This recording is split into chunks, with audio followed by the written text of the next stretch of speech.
shabbily bobbly gobbly goop. Right. Harmontown is now in session. I am your guest, comptroller Ryan Ridley. Coming to the stage, your game master, Spencer Crittenden.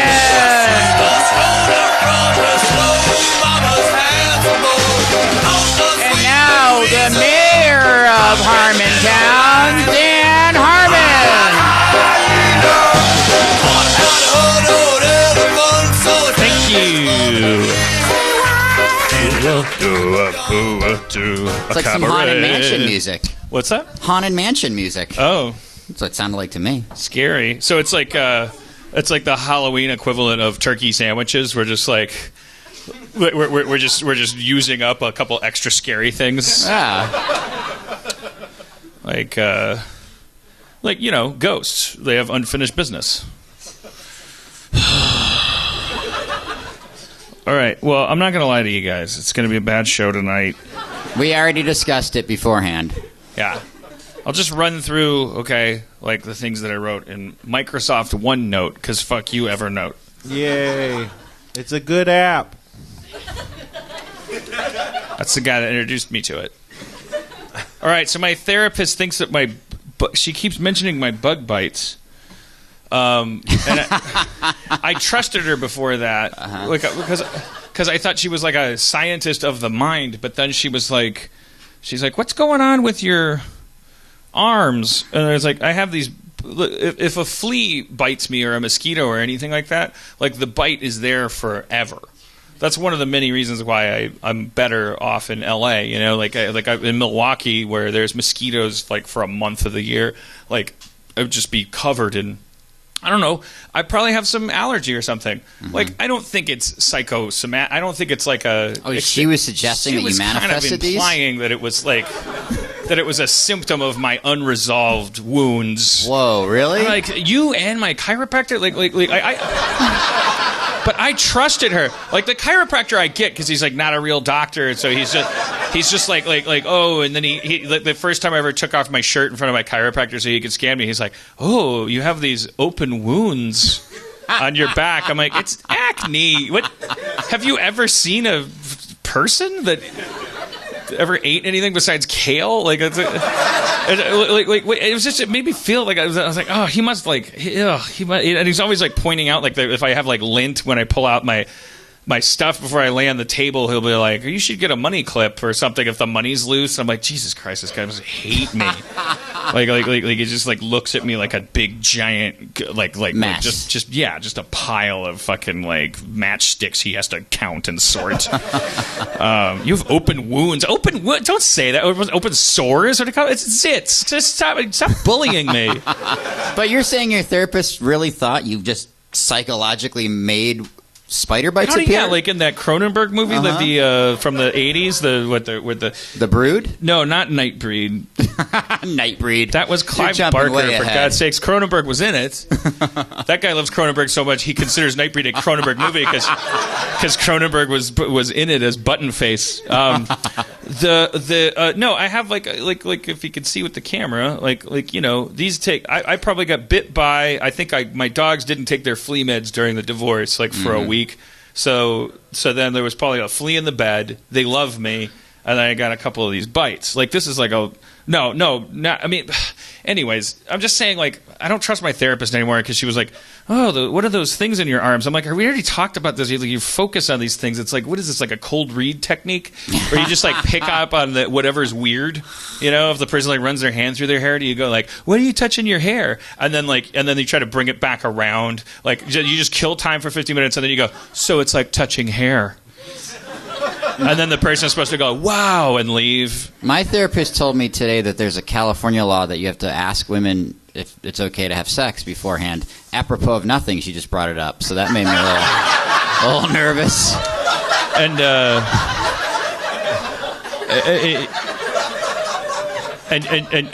And you don't believe her, or I just wanted more information. You want more information? Yeah. Your therapist. Can we talk about your therapist? Sure. Is it okay? I guess so. Because you said Ryan started going to his current therapist, same situation as me. You started going to a therapist that you met as a couples therapist. Yeah. And now the relationship is over, but you're still seeing this person. With one notable catch, which is that you were going to... Can I talk about that? I don't know. So I'm not going to stop you. Okay, all right. Well, you said that she's like you went to her because she is open to the concept of polyamorousness. I mean, I don't know if that's why we went, but, that happened to be her specialty, yeah. All right. So, but then the couple broke up. And then now he's just seeing a lady about his own brain working, but every once in a while she brings up the. She's like, dude. well, as a polyamorous therapist, I think you should work out your stress. And you're like, wait, oh yeah, that's right. I came to you because cool, you. She's definitely never going to judge me. I mean, you know what I mean? There's no boundaries there. Right. So. If she was like, I think you play too many video games, she'd be like, why don't you fuck everybody, regardless of whatever the situation is. Crazy lady. But yeah, I don't know. But it's like what? I mean, come on. You don't. What is she saying, that my immune system is weakened because of my wounds from childhood or something like that? Like you're doing her work for her, it sounds like. Well, no, she's trying to. She went down this road, and I was like, I was just like, man, come on. I had a friend who when he would be really stressed, he would have a weird reaction to his detergent. And when he wasn't stressed, he wouldn't. So he would switch detergents depending on how rough of a time in his life he was having.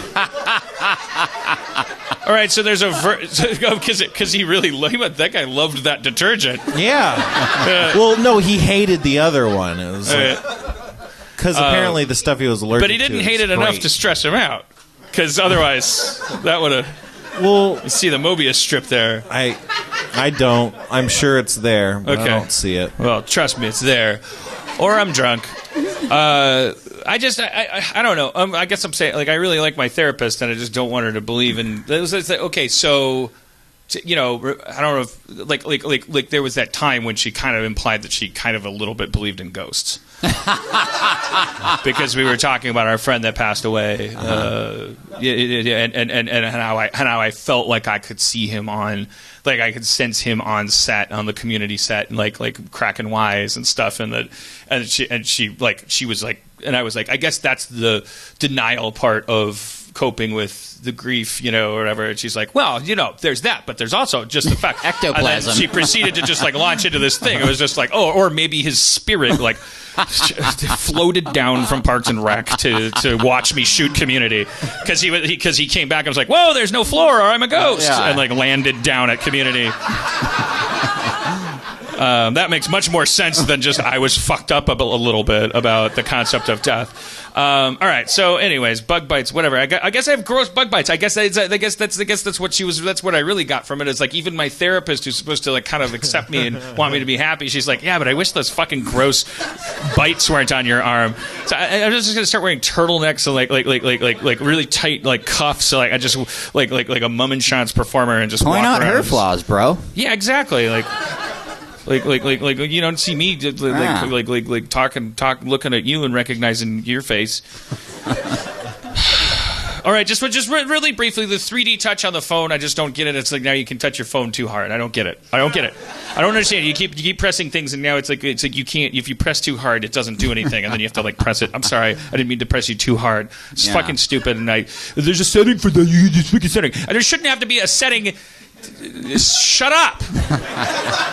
It's like is Apple now in the business of like, the settings? No, that's called something other than Apple. The whole appeal of this thing is that it comes out of the box and it works. Fuck you. Don't even tell. There's this. If you want, you're complaining for nothing. All you got to do is read the instructions, or go into the menus. How about put 2 buttons instead of 1 then? If we're gonna get all into the hands-on customization thing, this guy wants 2 buttons on his phone. Me too. Just call it an iPhone Pro. 2 buttons, maybe. Just imagine twice as much you could do instead of it's like you didn't touch it too hard. A chiropractor, I made up with my chiropractor, but the jury's still out. Now I'm worried about my therapist. I'm alone in the world. Cut to the chase. I bought 2 mannequins. Yeah. 2. Are they different? And I'm probably gonna get a real doll. Yeah. Again. Don't groan, because here's the thing. Here's the thing about you groaning. It makes you bad people. And here's why. Because think about it. If you're 42 years old and you've never had a relationship that lasted longer than 2 years, and you just finished your first and last marriage that didn't even make it as long as you usually dated, are you a good person if you keep dating at that point? Like 42? No. You ladies that are saying that are just hot for me. You just want... Or you... that's Justin's assistant. Yeah. I was going to say. She just wants me to be busy so she doesn't have to bring me drinks at Comic-Con. I'm really serious. I'm like it's the search commercial in you that's like, yes, it's like healthy to do what? To subject yourself and other people to your emotional incompatibility. Isn't that the story of Frozen? Isn't the one sister like, I haven't seen it, but isn't that kind of a myth? And except for the part where she's not supposed to be frozen, because they had to tell a story, so it's like, she gets unfrozen in the end, right? Like she's not as frozen as much.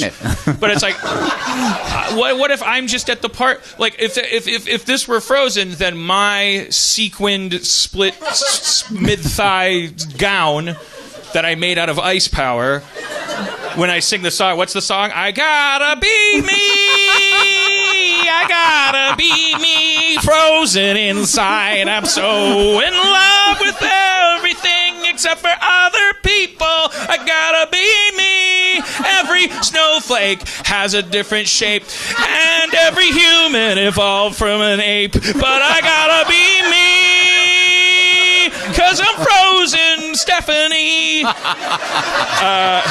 Yeah, you guys are right. You're right to applaud. You did it.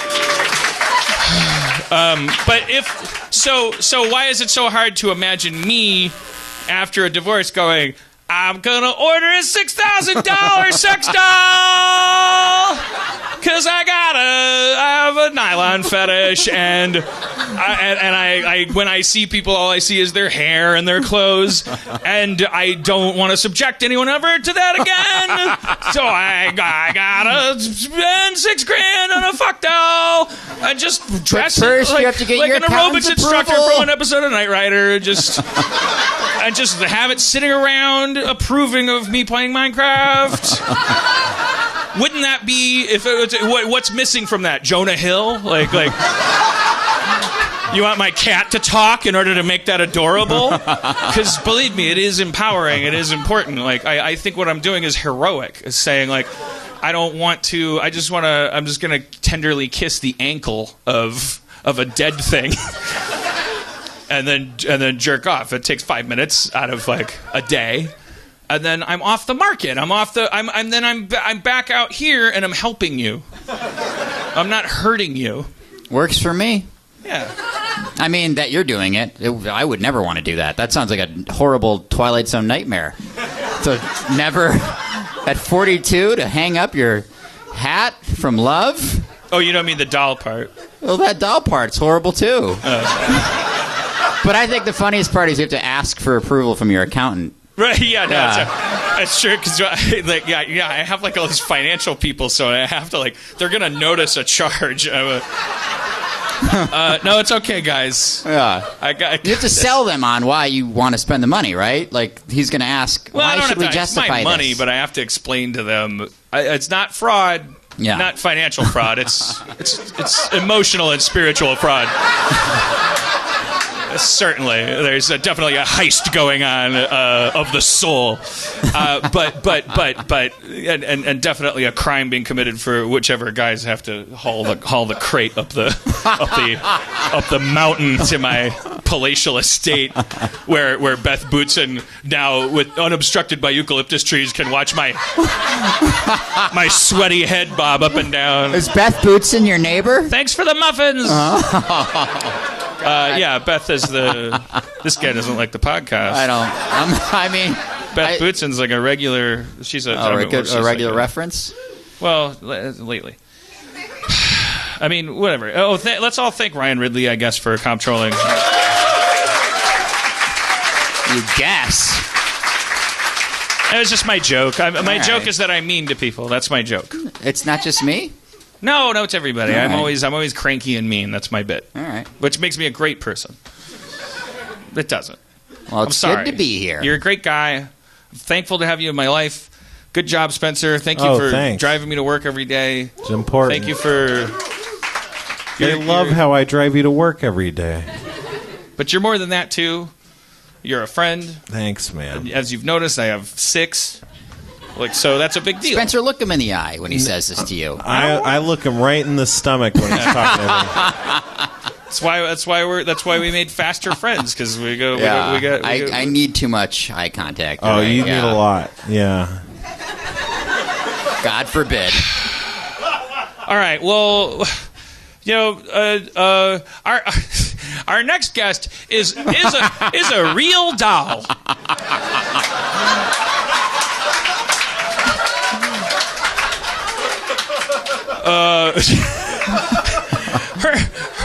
Her lifelessness is also part of her charm, and is worth a lot more than $6,000. No, we got to work with her when we did our Harmon Quest, which was a fantasy come true, the show itself, and also getting a chance to work with her. I'm sure you guys are big fans, and she was great on the show, and we took the opportunity to cajole her into appearing on the podcast. Why don't we bring out our new friend, Aubrey Plaza? Hello.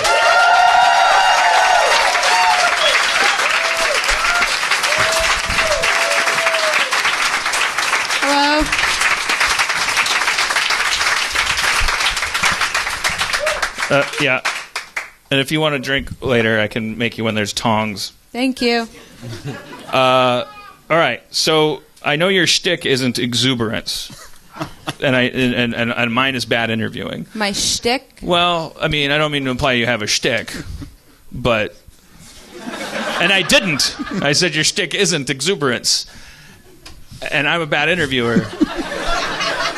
So I'm going to push through, and it's all on me if it's a terrible show, because I'm bad at what I do. Yeah. Yeah. What do you feel about sex dolls? I don't know. I just did a movie about a sex robot. That's like a sex doll. Yeah. I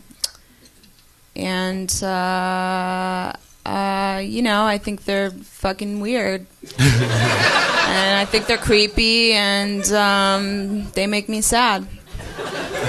The men that use them make you sad too. No, just like the idea of it, not anyone specifically. Just like, I don't know. Like, don't you think if a person was like, okay, like 20 strikes and like every time you go out there, don't you think it's a little selfish of us to continually thrust ourselves out there out of loneliness and couple up, and then like if we keep on learning over and over again that like the same result keeps happening, like statistically, isn't it to me there's something like everyone should just go fuck a doll. Yeah, well like what about recycling? Like we used to just throw everything in the garbage, and we'd be like, oh, and then it all goes in the garbage. And then someone was like, hey, all that garbage didn't go anywhere. It's like a big island in the middle of the ocean, and it's like there's seagulls like that are affected by it, or whatever the fuck they said.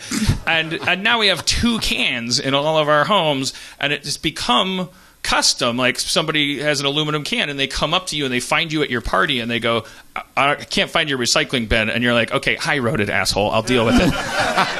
like culture changed, you know, like and sexually, like aren't we throwing away our sex when we have it with someone else? I don't know. I don't know. And aren't we recycling it? I have no idea, when man. I don't know. I know. Sometimes yes, sometimes no. Oh, okay, real all right. Well, brave. that's a brave answer Yeah. from both of you. All right. Do you think that you're crazy? Yes. What do you think that you're diagnosably crazy as anything in particular? I don't know. I have no idea. Probably something, but I don't think I've ever been tested, really. Is there like a anything. clinical apathy? I mean, I don't know. All right. My grandmother was crazy. Oh yeah. She went to a mental institution. What did she do? Was it a ghost story? She just like had a breakdown. She was crazy. She would like knock on the walls and saying crazy shit, and they just had to lock her up. Do you ever think like, oh, that? I mean, I can feel that. Like I don't know. Like you think song coming on? Well, first of all, did you have a and the unignorable idea that the walls are more hollow than they should be? No, did you have a relationship with this grandma? Or? Not really, because she was pretty sedated when I was growing up. So you heard legends, family legend about her breakdown. Yeah, because my mom is one out of 9 brothers and sisters, and it all kind of went down when my mom was like 8. So 5 of them had to go to an orphanage that were under 18, and then the 4 of them were just like on their own. And so there were just like crazy stories about their whole thing. Wait, I got back up through that, because you said like a certain amount of your mom's siblings had to go to an orphanage because there was no parent at all. Because there was no, because my grandfather was sick. Okay, but then what happened to the other ones? That's because I was trying to parse all. They that. were older than 18, so they were just on their own. Wow. Yeah. Okay. And then the 5 of them got adopted by my foster grandmother, who then had 4 of her own. So then there were 9 again. Oh, but the ones in the orphanage, there was like, fuck them. That would be like 15. And they were like, they'll be fine. No, all of them in the orphanage went. Which was your mom? Bernadette.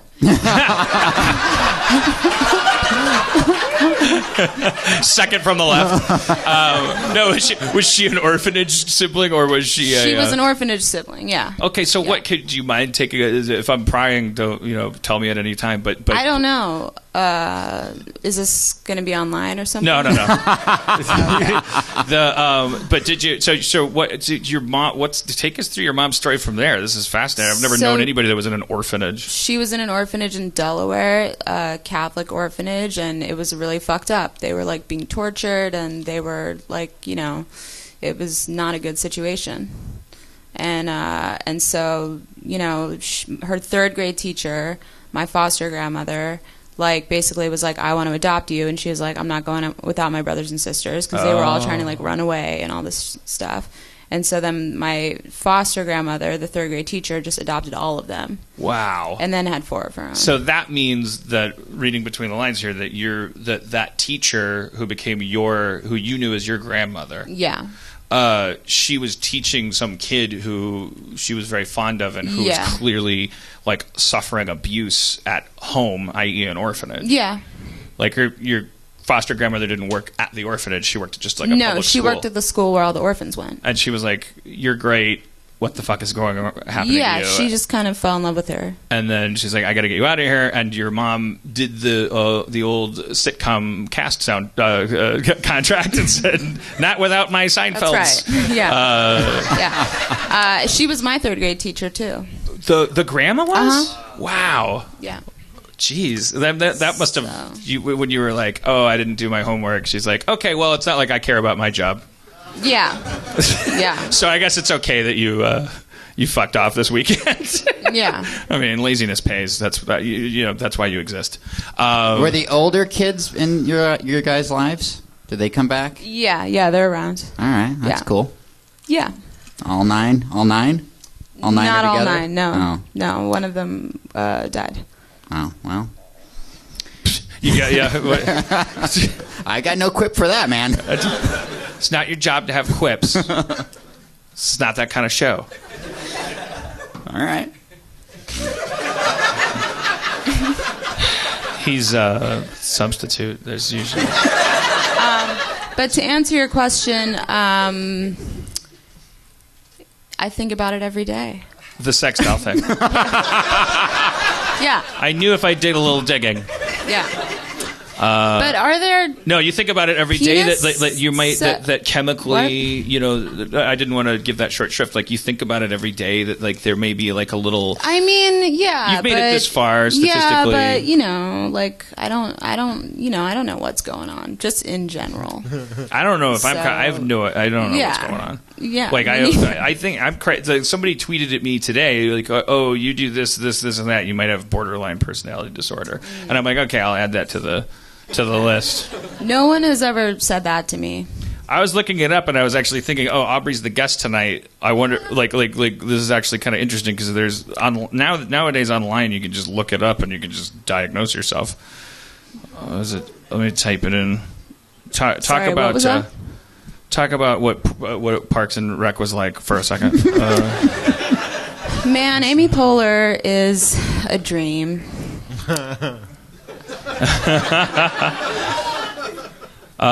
Not to make it too. What are you doing? You're diagnosing me? No, I was gonna ask you a couple of questions. Yeah. Oh, okay. I did have a stroke when I was 20. Whoa. Oh, wow. Really? Yeah. Wait, talk about that. I mean, like, how does? Well, it just related to brain. That's something I think about a lot too. But like, Just like, is it going to happen again? Yeah. how It did could time happen at bomb. any moment. where were Pretty you? much. Where were you when it happened? I was in Queens, and I was going to... I've, like, told this story before, so Well, whatever. Welcome to Harmontown. Yeah, okay. I was in Queens, and I went into my friend's apartment. I was going to have lunch with them. I was 20, and nothing weird was happening at all. And I just, in mid-sentence, I was talking about a Hillary Duff concert that I had taken my little sister to the previous evening. That'll do it. And You're drawing the wrong conclusion from this, literally, Ryan. after I said the words Hillary Duff, I had a stroke. Not kidding. God damn it! I was like, I should have saved this thing. Wait, but what happened? You blacked out, or No, what happened was the stroke was in my left temporal lobe, which means that it affects the right side of my body. So my right arm was like completely numb. Not numb, but it was just like it wasn't connected to my body. And I was confused. I didn't know what was going on. And then I had expressive aphasia for a couple days, which is where you forget language completely. And if you were talking to me, I would like understand what you're saying inside, but I wouldn't be able to respond. Oh my God. Or write. Oh. Because the blood clot was in my language center. And so, all right, wow. Like I'm so like we've had people on the show. Well, we have a friend who comes back who's like survived multiple aneurysms, and he's sort of like waiting for the day because they haven't figured out any solution to it. So he's just like waiting for the I mean, you don't really know like why that stuff happens. It's so terrifying to me. Mm-hmm. But it's also like if you were smart emotionally, which I'm not, and I'm sure the people that like you that have gone through this stuff are like you would just accept the invitation that okay, you can't control anything, so why not just like be yourself and Just fuck it. yeah. Just eat that cookie. Just eat that That's cookie. what I'm talking about, eating that cookie. Yeah. That's what I do. Eat that cookie. That's right. Give me that cookie. I'm thinking about getting a cookie, like a fake cookie from a website that just sits on a plate, and it's just like fakecookie.com. it's made out of silicone, and I can just like nibble on it. Yeah. But it's like, isn't that the responsible thing for me to do? As a person who's been on a lot of diets, like you guys can judge me, but the truth is, you're the bullies. What do you do? Like when people tweet you. I'm sure people just tweet you and go like, "You're a piece of shit, fuck you." I just want you to like they And that's I'm positive about this. No, I'm sure they tweet that at everybody. I'm saying like, but it's like you didn't, because what I get like tweets because it's actually based on like my behavior. Like for you could like write it off and go like, well, I'm famous and I'm an actor, and it's like, why would I ever respond to this? And also this person is just being mean and just wants to do the opposite of what they perceive the camera doing to me, which is making me powerful and interesting, and they just want to like drag me down, and it's like pretty easy to write off, I would think. But for me, it's based on me being an asshole, like, and doing wrong things. But what I don't understand is when people tweet at you and go, they have 140 characters, so like 30% of the tweets I get, they like take you through the journey of them not liking you. Like they lead with like, I was a big fan. I like your shows, and I like this and that or whatever. But after that thing you did, like now I hate you. And I hope you're happy. And then I just like I tweet back and go like, "What?" You respond to that? Yeah. And how? Yeah. I responded to a With girl prejudice. today. She did that, and I said, Do you kind of like it a little bit? well, I kind of like. I feel like I like the people that like try to hurt me because I feel like there must be something that they could like reach, you know, that's like not like that I need to reach, because I don't like to feel like I don't like feel like a sociopath sometimes. So I feel like when somebody's like, "Hey, fat fuck, you're untalented" or whatever, I'm like, well, that feels like nothing, but I'd like to talk to you for a second. Like, don't you think like if you could like You've piqued my interest. Yeah. Do you notice like where the seam of the armor like is right there? Like you're aiming for the bat logo, but like think about here. Like, and I'm kind of like, but I don't really know where it is, because if I knew where it is, I would like dig in there and like reach around. But like, I'm like, come on, like, come on, just look, come on, find it. Like, why are you saying that? You know, and it's like, so it's like half couched to like defensiveness, and then half in like. Has it ever turned into a deep friendship? Have you ever gone down that path so long that you realized we're just the same, man? You and me. I don't think so. Aren't we all the same? That would be the world's greatest defense for when people ask me why I do it, why I bother to engage. But here's a good reason why I did it, because sometimes it reveals like amazing like Jacques Cousteau life under the Twitter sea. Because this young lady tweeted me today. She did that. She took me through her little journey of liking me and then not liking me. And I said, thank you. That's really interesting. Like how you went through that, and like I'm sure that if you were living my life, like you would do so like much more gracefully and tactfully or whatever. And I didn't ask her anything. I just responded, and then she wrote back. She's like, I don't know, to maybe be a good person, to maybe apologize. And I was like, wait, she's not even, it just doesn't even make any sense. And then I realized, holy shit, she hallucinated me asking her what I should do. She hallucinated me saying, what should I do? And I was like, whoa, this is amazing. Like, you should look at this. Like, you hallucinated someone saying, what should I do, lady? Like that, that means that no one ever. I have no idea what you're talking about. Well, it stops understanding. I'm sorry. What was she hallucinating about? So she said, "You're a piece of shit," whatever, and then I said, "Thank you very much. Like that's very interesting. Goodbye." And then she said, I don't know, to maybe apologize or something. And I was like, why is she? I was like, holy shit! You made up in your brain. You made up that I asked you anything, because no one ever asks you anything. You just said thank you. Yeah. And so she was just like, oh, I thought this was going to be not only a conversation or an argument, but specifically one in which someone defensively says, what do you want me to do? Yeah. Because she, like, no one ever says to her, hey, Daphne, what do you want me to do? Yeah. It's like Quentin Tarantino in Dusk Till Dawn when he's talking to Juliette Lewis. I mean, if the pussy, and he's like, all right, I will. She's like, what? You will what?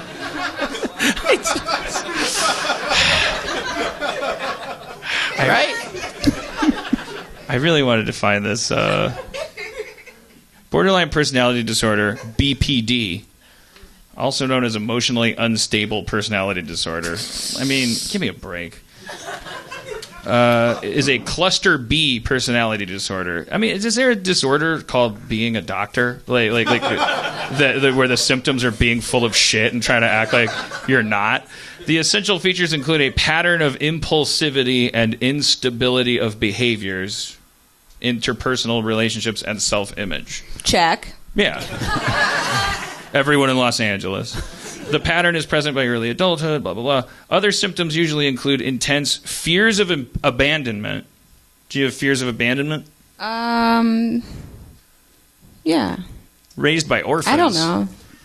Like, it had to be handed down to you a little bit, maybe. Yeah, I got a little bit of that. All right. Can I get in on this? You want some of that? Yeah. No. All right. Yeah. No fear of abandonment? Try and abandon me. See if I fucking care.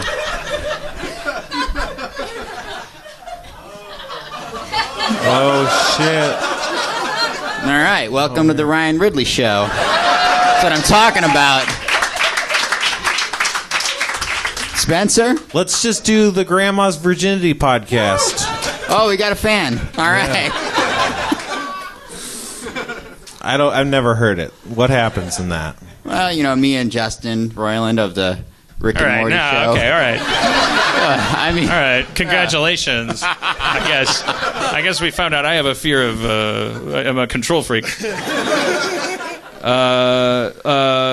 I don't talk fear of abandonment. I'm trying to search myself. I'm like, I don't know, because I do get very lonely, kind of. But I also kind of wish. I was like, could someone please abandon me? I remember like one of my earliest memories is nursery school, whatever you call it. It was daycare. It was daycare. And it was like a part of a bowling league that my mom was in Milwaukee, and the women would bowl, and in this women's bowling league. So I'm not being sexist. They were all women. It's not a stereotype that women bowl. It was a league. You had to. They checked back then. There wasn't the transgender awareness then. And then to put their kids in like this just room at the bowling alley, and that's where that girl stuck that crayon in my mouth. Yeah, deep cuts of memory from the show. So there was one day when everybody was like, because I would just hide, because I was just like, the girls would stick crayons in your mouth, and that happened more than once? Well, okay, all right, yeah, I pluralized it to make it more effective. No, it happened once. A girl stuck a crayon in my mouth, but what happened all the time was what color was it? Red, like purple, like deep dark purple, like dirty, like dark. Like if you open up a 64 color Crayola magenta. Dark, is that dark though? I don't know. Like a burgundy, like deep dark purpley red. Okay. And it's just like I'll never forget the taste and the smell. And I was like, and then like, but also then there was like 6 big wheels and there was like 50 kids. And then we go like, okay, you can play with toys, and everyone would run over the big wheels, and it was just like, I just can't take it anymore. I can't take it. So it would just like go sit in a cupboard, you know, like find a like corner, like or a hole or something, and just sit. And it's just like being asked questions, and like in gym class, if you like want to be left alone, like but you have to like hide, otherwise they'll go like, what are you doing? What's going on over here? This is Jim can help. And he's just like, you want to avoid the whole conversation, so if you could just disappear, you would just disappear. So I did that successfully once, and I remember it was such a pleasurable memory that all of a sudden daycare was over, and everybody packed up. Everybody's like, okay, we gotta go, and all the moms would come like at the end of the Love Boat or whatever, or the end of Meatballs, and like everyone's like paired up with their parents, and I just kept sitting there. I was like, I don't think my mom's here, and I just stayed there, and then they like turned out the lights and shut the whole thing down, and then I was alone in the daycare room, and it was dark. And I just like walked around and touched the tables all melancholy. Like I always thought I was in a movie, so I was like la la la, like I was like hearing like a soundtrack in my head, like nobody loves me, like. But I was into it, you know. I liked the feeling. It made me special that I was abandoned. I liked it. And then the doors opened like after 5 minutes of that. My mom was like, "Where were you?" And I was like, "Fuck this." So no, I don't think. No fear of abandonment. I think I like it. Extreme anger and irritability. I mean, everybody gets angry, but the reason for which others have difficulty understanding. So I do. I feel like every time I get angry, it's for a perfectly good reason. But then, based on other people's reactions, I feel like I get a little irritable from time to time. All right, alternating between high positive regard and great disappointment. Self-harm, suicidal behavior, and substance abuse are common. I don't self-harm or suicidally behave. Disorder is recognized. Okay. All right, yeah. I know, we're going to be right off borderline personality. Like, yay! We saved him.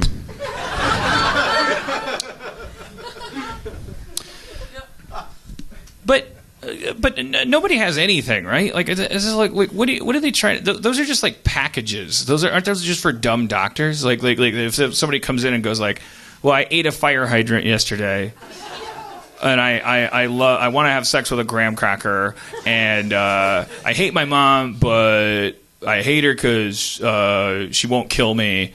And the dog's talking to me, and I stutter, and my left armpit smells like an onion, and my right smells like licorice. And then the doctor goes, "Jesus Christ, this guy's so fucked up." And then he just like takes the book, and it goes like, "Well, does one of his armpits smell like licorice?" And he's like, "Yeah." And he's like, "Give him this pill."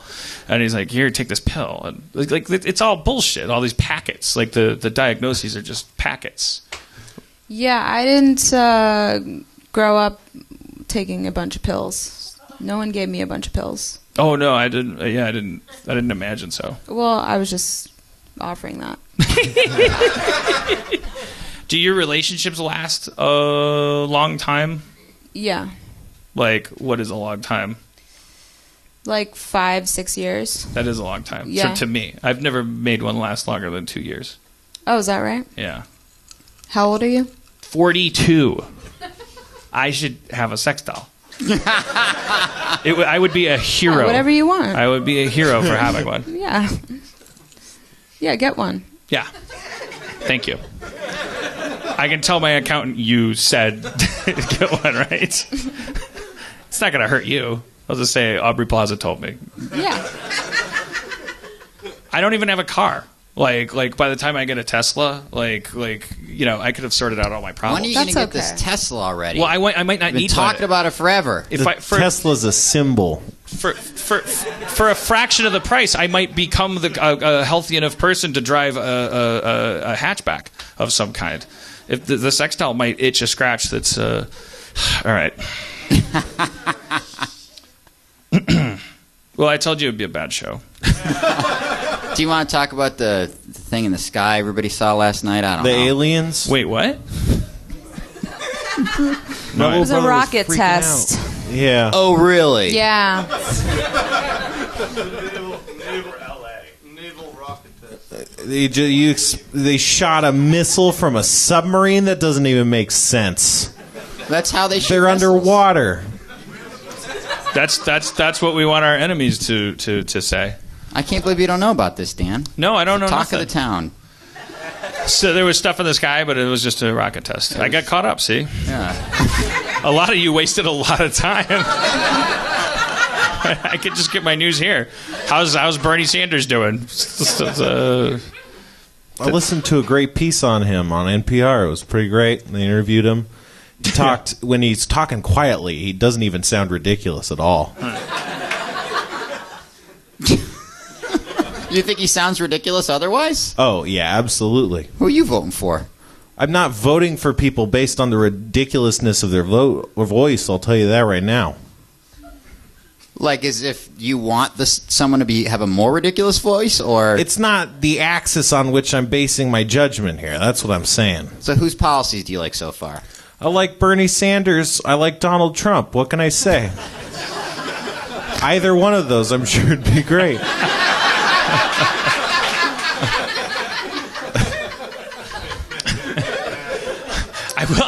I will say one thing that could be. It's not a statement of admiration at all. It's just a statement of wonderment, at which we often express about people we admire. But this is just wonderment. Like, if I were running for president, the day that I accidentally or on purpose said all Mexicans are rapists, like I would go home and I would be like, well, all right, so no president then. But then, like, so, like. So it is amazing to me that the guy that did that is like okay. Anyways, Yeah, in a world it's like where anyways, you said all Mexicans in a world are where rapists. 8 years ago the guy went Michigan, Minnesota, Florida. Ah, Yeah. like oh shit. Oh boy, the gaff. fucking Oh the gaff. crazy. Oh, Dukakis in the tank. Oh, he Yeah. looks so silly in the tank.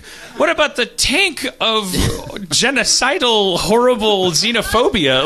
Like the actual. That's not a picture. That's not a perception. He was just like, yeah, they're rapists, and then everyone was like, well, I think they were cheering because they were there for Donald Trump the press conference. But he was like, then some thing in his head was like, you should probably qualify that, and he's like, I'm sure some of them aren't rapists. Like, there's got to be a couple. I'm sure there's an exception to every rule. And then the next day he was like, okay, what should I do? Brush teeth, put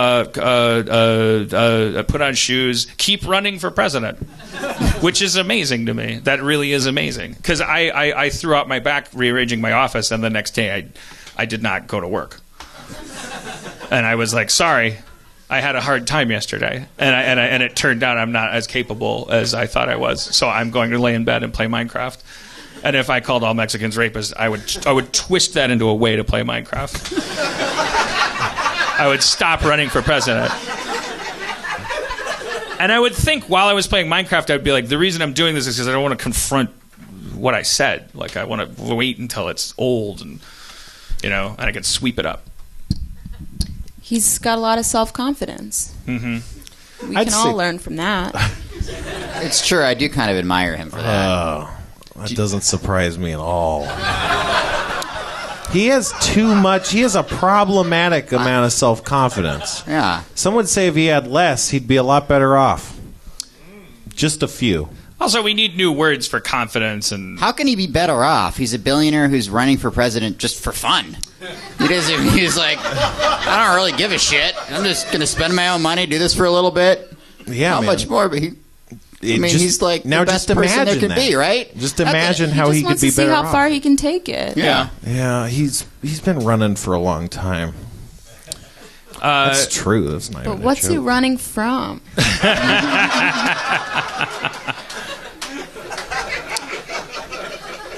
we've already talked about this, the fact that it's been looked at, like, based on what he was born with at the starting line and based on what he has now, he's not a successful person. Like, if you were a dishwasher... What was he born with? I don't know. He was that. born with lots and lots and lots of money. Oh, he's Yeah. a rich little baby. Yeah. And then he only lost some of it, and then lost a bunch of it, and then he made a bunch back, and then but he's like, if he were a dishwasher, he wouldn't even have been allowed back in the kitchen at a certain point. But you can't get fired from being a billionaire. Like, so they're just like, oh, you're back. And it's like, yeah, I'm back because I'm awesome. And they're like, me too. I haven't researched it, but that's basically it. Do you think voting matters, Aubrey Plaza? Yeah. You get excited about it? A little bit, yeah. I don't know. Do you keep your voting to yourself? Yeah. You like to go in there and do a discreet, like... Yeah, I lever wear pull. a cloak. No one can see my eyes. So you don't talk about, like...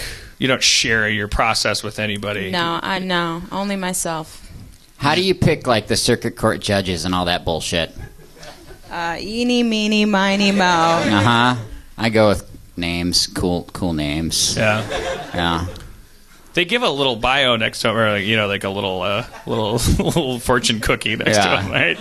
I was like, he wants feet to be illegal and like wigs to like be hats, and they're like, well, I'll look that up later, but it's got my vote. I think in like 20 years, I'm going to really start caring about those guys and being ready November 3rd with everything, all the information. Really, right? The only government that matters is local government. Mm-hmm. Because, like, where you put a stop sign or whether or not your community is functioning is, like, actually the important thing. We should go to one of these Los Feliz neighborhood council meetings. Yeah.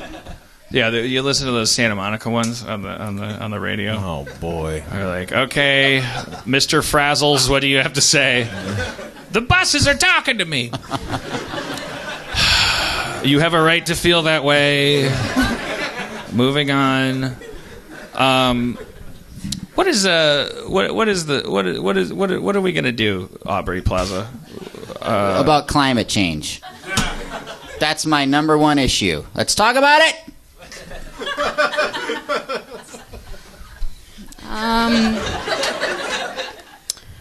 I don't know. We all got to band together. And I don't know. I don't know. All right. I don't know what we can do. Okay. We're fucked. I heard, the rainforest is pretty much dead at this point. Like, if we don't today start reforesting, the forest is just going to be gone. Like, we can't just stop now and it'll heal itself. It's fucked. It's fucked. And then the whole of global warming will just go off the deep end because there's no rainforests that have been regulating this whole process for millennia. Yeah. And then the oceans, too. They're going down.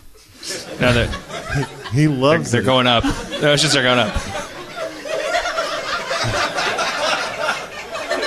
Like, I've read 3 things in 20 years, and I know you're wrong. You're saying the opposite. The sea level is rising, but the fish are all sinking to the bottom. It's corpses. Yeah. Fish float when they die. Who said that's wrong? Fish float when they die. It's all a metaphor. What do we really think is going to happen? It's just going to be like, okay, so there'll be... Because it's just so many variables. Because, like, the thing that panics me is, like, sea level... Because the scientists talk about, like, okay, the sea level is going to do this and the ice caps are going to do that. But as soon as that stuff has the potential to affect the dollar, then everything's just going to collapse. And it won't be because the ocean is high that like you're like wearing armor made out of bottle caps. Like it'll be because like everything just went to shit and the cops stopped showing up to work or started hunting people and like nothing worked anymore and there was no jobs and everyone was just like riding around a wasteland going like, yeah, what do we have here? I'm an arch character. I worship what I fear. I'm a denizen of the wasteland. I'm comfortable here. I don't show that I'm afraid of it. Or I'm not. Maybe that's been... maybe it only takes 2 generations to leave the gene pool.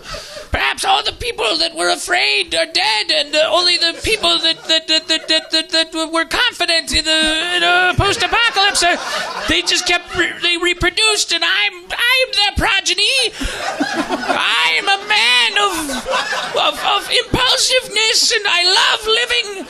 I have borderline personality disorder. Excuse me. Isn't that kind of already happening?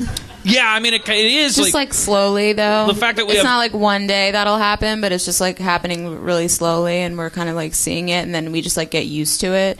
So by the time it happens, because we're we just call like, it all these this is different what's happening. things. Yeah, I have been seeing a lot of orange mohawks lately. and like one engines chain are getting across really the loud. chest. Yeah. But, like, it's true. I mean, when you look at there's always crazy things that we always talk about. We go, like, that's so crazy. But it's like, well, it's not crazy if the end result is, like, Mad Max. Because the idea that we have a quarter of the population of the world in prison, I can't remember. I can never remember that statistic. It's like what is it? What is the quarter thing? It's like... It has something to do with how much of America's population is in prison versus how much of I can't remember the statistic. A quarter. Well, is it a quarter of the world's prisoners are in American prisons? Right, yeah. That's what it is. Yeah, that's a lot. I mean, so like because we're like the country that was like, hey, everybody be free and do what you want, and so it's like okay, and then like everybody that's like we're like okay, that guy makes me uncomfortable. We'll just put him on a timeout, and they're like, let's put that guy on a timeout. Okay, let's put that on a timeout, and then like a quarter of the world is going like, this is a fun timeout. Like I'm gonna learn how to do more in here. Okay, I'm back out. Okay, I'm doing more. Okay, you're going back in. And then it's like, yeah, that's huge. That's crazy. Like those folks are gearing up. They're the face of evolution. Mm-hmm. The little ones are getting on the big ones' backs. Yeah. Let's go, buddy.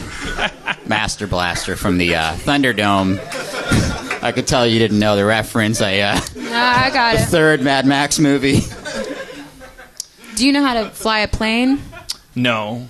Do you? No. Okay. Helicopter? You wouldn't leave out helicopter if you knew how to fly a helicopter. I wouldn't what? You wouldn't leave out helicopter if you knew how. You don't. No, know. I don't know how to fly anything. Right. Important to start, right? Like those are the people that survive. Well, that's what I think. Sorry, I'm a yellow belt in Krav Maga, so. I don't think they have yellow belts in Krav Maga. It's the first belt. Well, that's not impressive then. That means you signed the pamphlet about athlete's foot in the shower. I'm closer, is what I'm saying. I feel like all you need is like, a helicopter and a weapon. I mean, if you had a helicopter, someone that knows how to fly it. Like if you had a helicopter and you started hoarding gas, like if you were, but I wonder what income level you have to be to have a helipad right now. You have to be a 1%er, right? Like you can't just have a helicopter. But if you had, that would make me feel really secure. That would be amazing because you could just start hoarding gas. That would be great. But is the idea okay?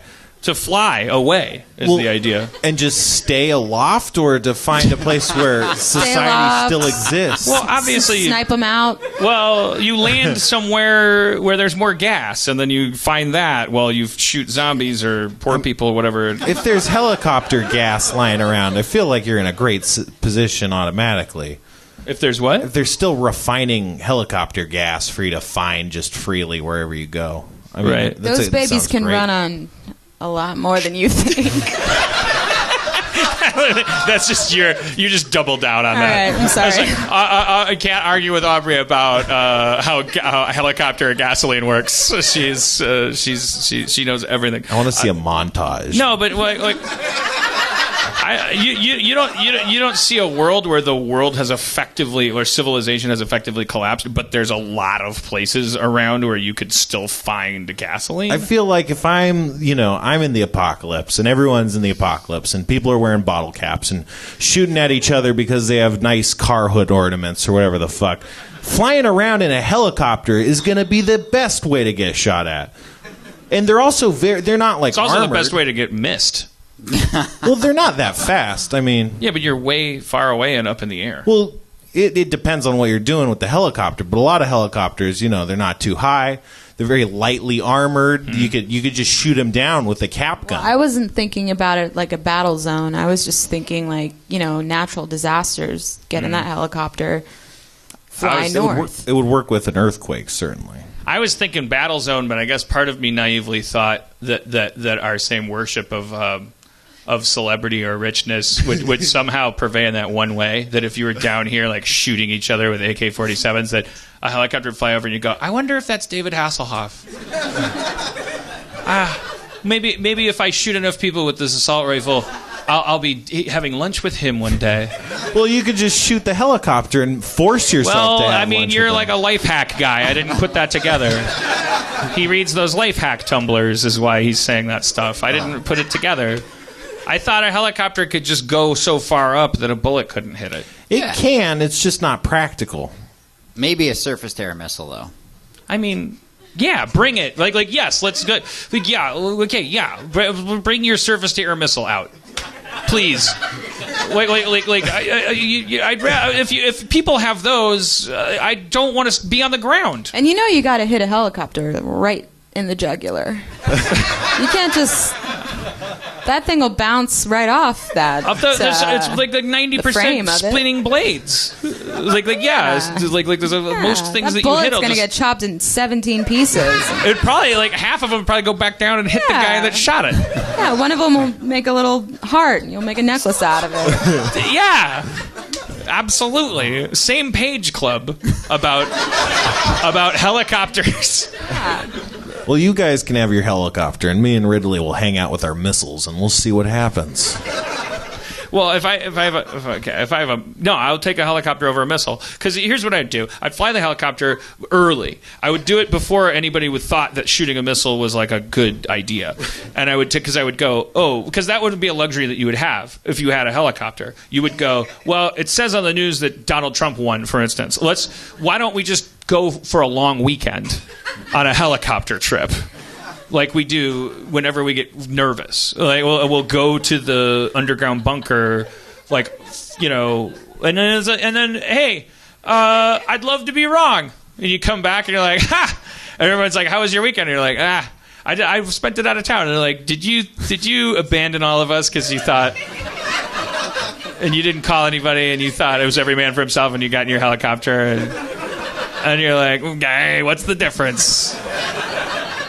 Bill Lawrence has a beach house. Like, come on, knucklehead. And then let's get back to work. And by the way, you can get machine guns for your helicopter to shoot at Spencer and I. I shouldn't be giving you that tip, but I'm just saying you're not defenseless up there. I'm assuming this is like a news chopper. Yeah, that'd be hilarious. Like I got it. Like I go, well, like you would get it used from like KTLA or something. You could buy used helicopters. Oh no, you're talking. This is pre-apocalypse purchasing. Yes. Okay. No, sorry. Well, I'm never gonna have that much money, so I don't know why we're talking about this. You guys are, yeah. Thank you, lady. I don't know why you reacted that way, but I don't know why anything that happened tonight. Do you think that bug bites are Aubrey Plaza? Do you think that bug bites are can heal or not heal based on the psychological health of a person? Yes, actually, when you were talking about that back there, I was thinking about a time when I had a lot of bug bites. And you thought it was because you were extra crazy at that time. Oh, well, that's good because I like my therapist, and I don't want to stress. Okay. That's what I was saying. I think I'm under a lot of stress. Or it's bed bugs. No, not bed bugs. They don't leave bites. Like they do. Sure. Well, they leave like bed bugs are distinct though, right? You lived in New York. You know what bed bugs look like. I got bed bugs once in Seattle. In a hotel. These aren't bed bugs. Like it'd be all over my bed bug bites are body, really big. And it would be like. Are there little colorful strings coming out of them? What? No. All right. Okay. Are you sure? I feel sure. What's so funny about that? Well, because I didn't know if I said no, if you'd say definitely bed bugs, or I've never heard that asked about any bite ever. Like isn't that a real like psychological like people see strings coming out of them? It's called Magellan's disease or something, right? Yeah. Magellan. Yeah. Magellan. Wait, what? It's a psychological illusion that you see. Yeah, strings. colorful strings. Some people think that they can pull little neon fibers out of their little bites. We got a head nod in the front row. They see them, right? You saw it on TV or something. No, I'm not an expert. All right. But I've heard that reference. Why are you nodding your head like that? It's not a judgment then? against because she saw it on TV. I know. Sorry. Does. Everybody's doing a terrible job tonight. But why strings? You know, it's cosmic DNA. I would think. You ever read the Cosmic Serpent? It's about a guy goes and does ayahuasca in the Amazon, and he realizes that plants have always been talking to people, and that's why the Amazonians have aspirin, and why they know how to make like curare without dying, because like you could never just trial and error curare because it would like kill you, like statistically. So they think that this guy, because he's tripping on Amazon acid, like realizes that it's because plants can talk to people on a cellular level. Whoa. Through like photonic rays. Mm-hmm. I had a theory like that. One time I did a lot of nitrous oxide, and I went under. And when I came back up, I had the recognition that the world had a code, like a programming code, and it was base 4, and the 4 things it could be were the 4 colors, green, red, blue, and yellow, and everything exists as combinations of these green, red, blue, and yellow. And so, like, happiness is like a color, and sadness is a color, and anything that anyone can do can be represented in these 4 colors. And I had to write it down, and I couldn't figure it out, and it took me like about a week of nitrous to figure out what I was talking about. And that's all I got. It's just that. It's pretty disappointing. But a fruitful research project. I think there's something to it, though. I think there might be. I never knew that you did that. I mean, very occasionally. It's like a spiritual thing, It's like I'll go on sabbatical and do some nitrous. Were you just doing whippets? Like you bought like canisters from the store? Oh, yeah. It's good stuff. You can make a ton of whipped cream. You can also make cupcakes using whipped cream chargers. You just put the nitrous into the cupcakes, and then you just put them in the microwave. This sounds like I'm on nitrous right now. But also, you've really you're telling us the how to use it properly. The nitrous to make cupcakes. Oh yeah, if you make any cake-like thing, brownies, but you infuse it with nitrous oxide, it'll cook right up in a microwave real fast. Oh, okay. Soft texture, moist, you name it. I got all sorts of things for all sorts of kinds of people. Aubrey Plaza, do you have any opinions about substances? Like, are you a straight edge person? Do you enjoy drugs and alcohol, or one and not the other? I have a weed license. Oh, yeah? That's right. Thank you. You're supported. Mine keeps expiring. I feel like mine too. Actually. They figured out the solution to they're like, oh well, like they're arguing about whether to legalize weed, and then somebody in the room that pushed it through was like, guys, we'll just make it. You have to renew it every year. Like it's like these people don't even get their driver's license renewed. like it's going to be hard for them. Like it won't be an out of control situation. I know. And is there ever a moment? Because in my mind, I'm always like waiting for like a moment where I can just whip it out, and I feel like there's never really. Is that ever really? You mean like when you actually go to buy it? Well, just when you get a license, I'm like in my head, like thinking, like imagining myself on the street. Oh, like they'd stop you and go, and all right now, going like, Missy, ma'am, looks like you're smoking a bit of the reefer. Me going, not so fast.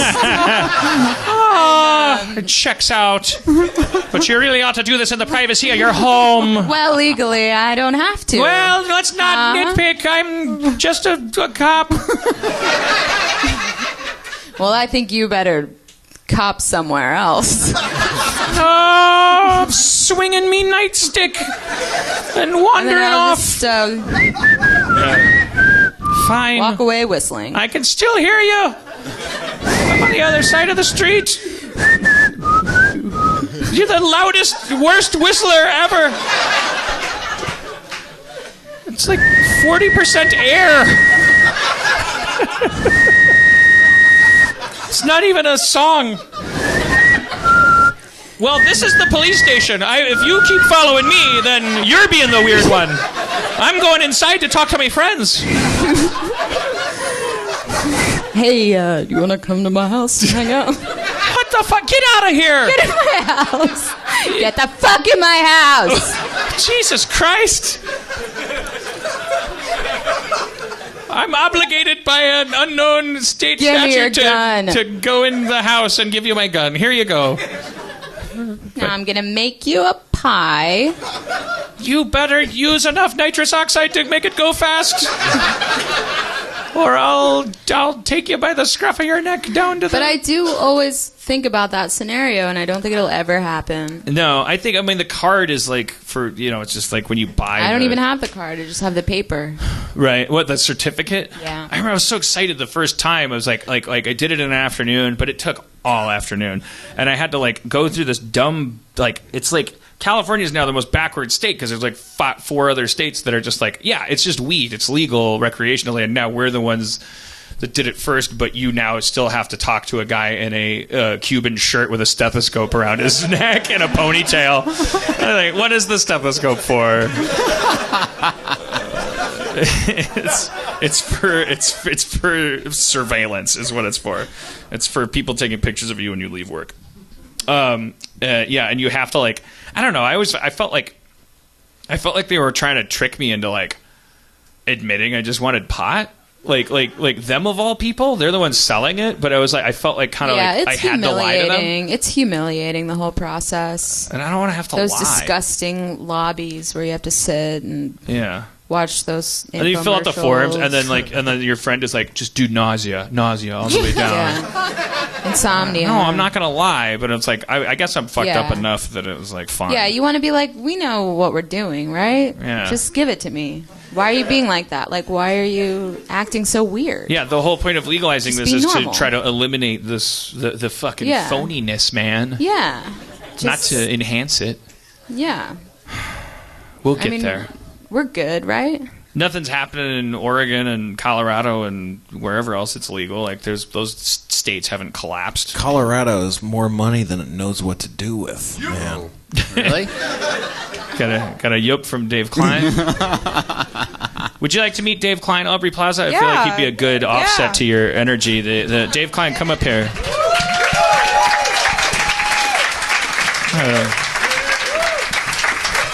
Oh, she's sliding down like the Carson couch. That's good. That's nice.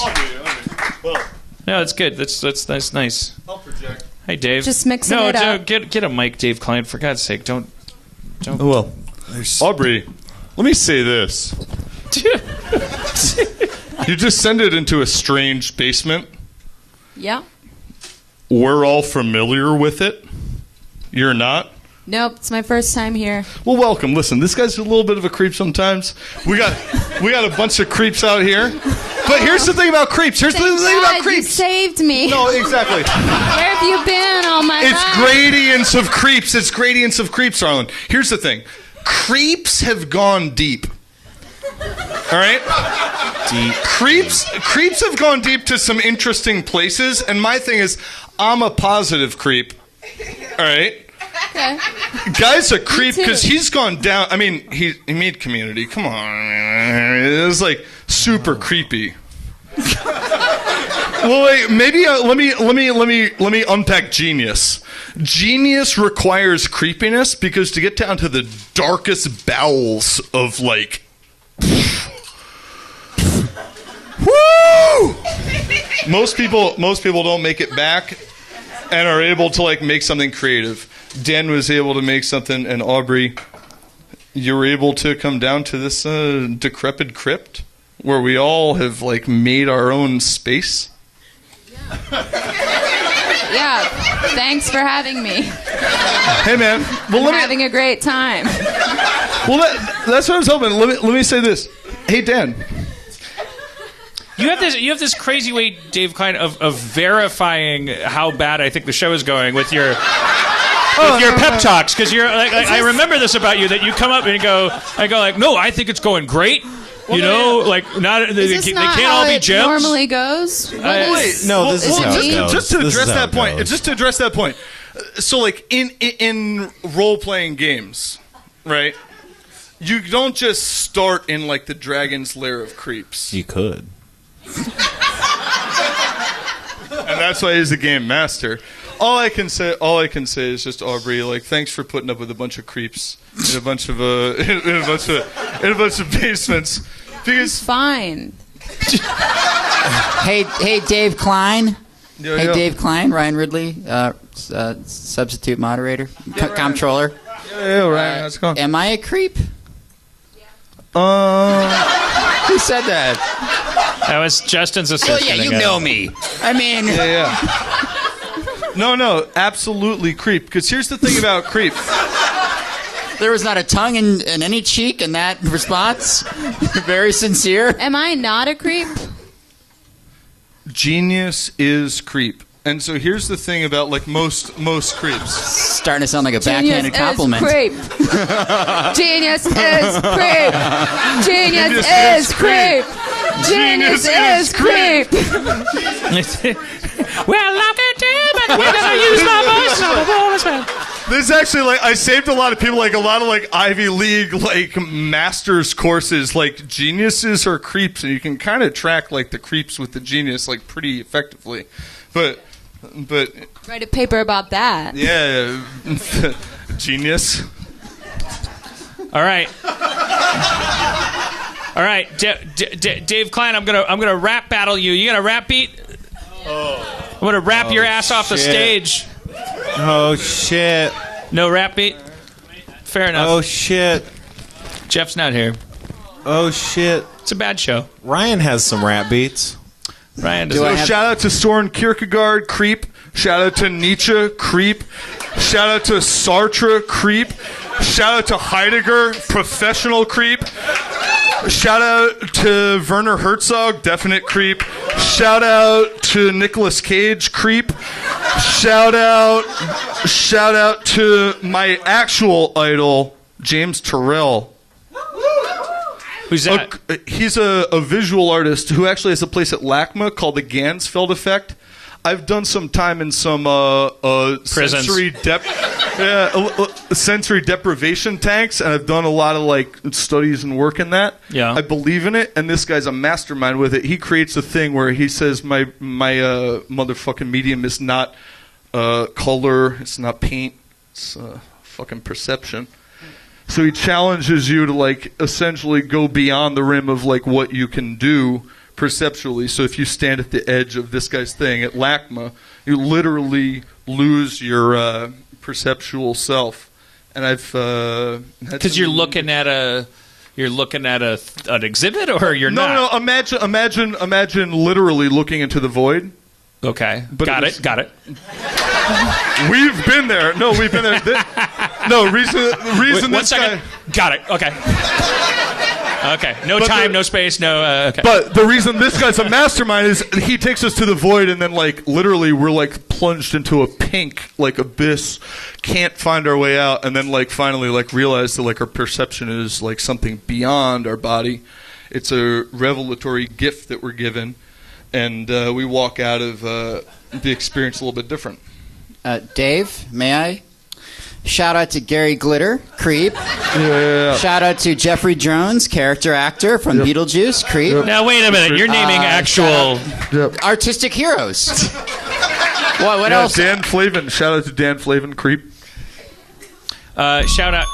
Oh, Yeah. Yo. shout out! Creeps. Yo. Creeps be Shout out. creeping. Yo. Yo. Yo. Shout out. Yo. Yo. Creeps be Yo. creeping. It's like a spider on the wall, like a fly in the web. Fuck your mama. Like a spider on the wall. I fucked your mama. 8 legs, 2 fangs, 8 eyes. I fucked your mama, and it wasn't a surprise, cause that would technically be called rape. I fucked your mama. Grape. Fruit. Grape. Fruit. Grape. Fruit. Fruit. Grape. Grapefruit. Fruit bowl. Grape to the fruit. Put your mama on my titty. Put your daddy on the flute. He was a flutist for the Philharmonic. Fucked your mama so hard she needed pussy tonic to moisturize after my dick was done. I fucked your dad just for measure, cause he was a bun on my hot dog. No went in and out, in his butt and his mouth. I fucked your dad twice as long as I fucked your mom. Equal opportunity dong. Fucked your parents. I fucked your parents. I fucked both of your parents. It's apparent. I fucked your parents. I fucked your parents and I'm staring at you. Go. Now you went too far. You talked about mama class. You went up onto the shelf and she dropped it on the line. The lines on the stomach, that's where I came from. Called a cesarean. Cesarean, she's got a couple of her fucking students listening, and they gonna say, yo, mama coach, how you get into this game? She said, the same way everybody going to go. You gotta get rid of your brain. Follow your spirit, follow your heart, then you will do the same. Mama Klein said, yo, Spiders. follow your spirit, don't. Insects. Follow your spirit, right, don't. Spiders. Mama Klein said, right, don't. You're gonna find your Open your spirit. eyes. Destiny, not something that you're gonna fuck with the rest of me. 'Cause Mama Klein went down to Hades and they said, yo, welcome. She said no. She said, I got unfinished business. She said, my son David Klein, yo. She said he's handsome. She said he's smart. She said he's stinky. She said he farts out his mouth because his rhymes are so damn Stinky. Spiders. Surprise. Spider realize. Spider web. Yeah. Funky and slow. I'm your mommy. old dirty bastard. I'm your mommy. I'm your mommy. Yeah. I'm your mommy. Happy Halloween. I'm your mommy. Yeah. I'm your mommy. Oh, You try to Halloween. fuck me, I'm your mommy.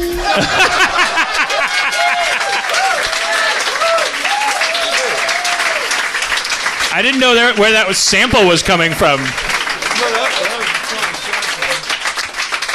All right. All right. Well, let's. I didn't give her that sample. That was a fucking flow. I just You want to got make that to flow. You got to flow. Let's thank Dave Klein for.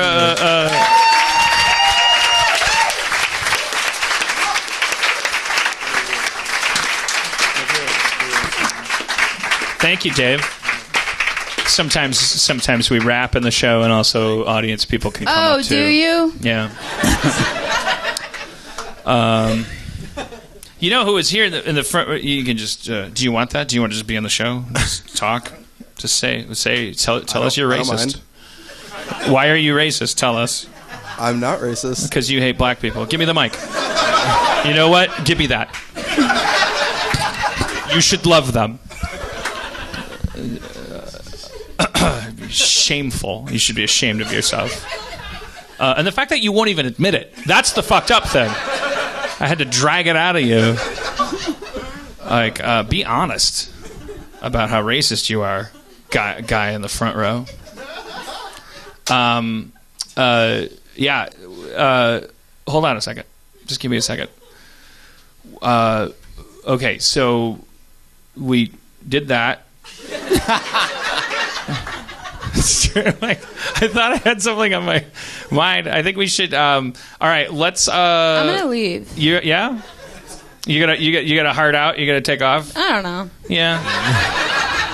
I mean, the next thing that we do is we play that game that you played with us on, kind of like how you played on Harmon Quest. Yeah, I don't know about that. You had Right now. You had enough of that when you did that show. I got an early morning. Yeah. Well, like anything you want us to look out for when you're as you leave us, like if we wanted to consume more Aubrey Plaza, any book or comic book or anime or special orthopedic shoe or short film. No, I got nothing. Okay.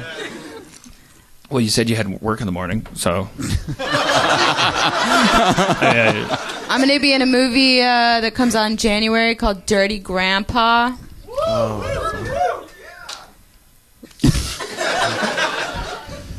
right. Well, Where I have sex with Robert De Niro. Oh shit! is that what he does in The Intern, or does he just hang out? He just. I didn't see that. Okay, me neither. I saw the commercials and it just looks like he just goes to work. But Dan? but your movie makes more sense. It's like there's a threshold. Like in the trailer, it would be like, oh, it's an old guy, and he's like, oh, it's me, and then the 30 seconds into the trailer, it'd be like, yeah, but then then Well, he's an intern, right. but he's old. So he just gets food. Yeah, and he's old. Right, but he doesn't just play a grandpa and dirty grandpa. Okay, but it's not called Dirty Intern. Okay, you know what? Dan, you don't want to ask what it's like to film a lovemaking scene with Robert De Niro? I don't think you get that opportunity very often. I'm assuming. All right, well, it's been asked. I mean, if you want to answer it, Aubrey, before you go. I think she's going to say, I don't know. No, I know. Oh, okay. I know. All right. It was very interesting.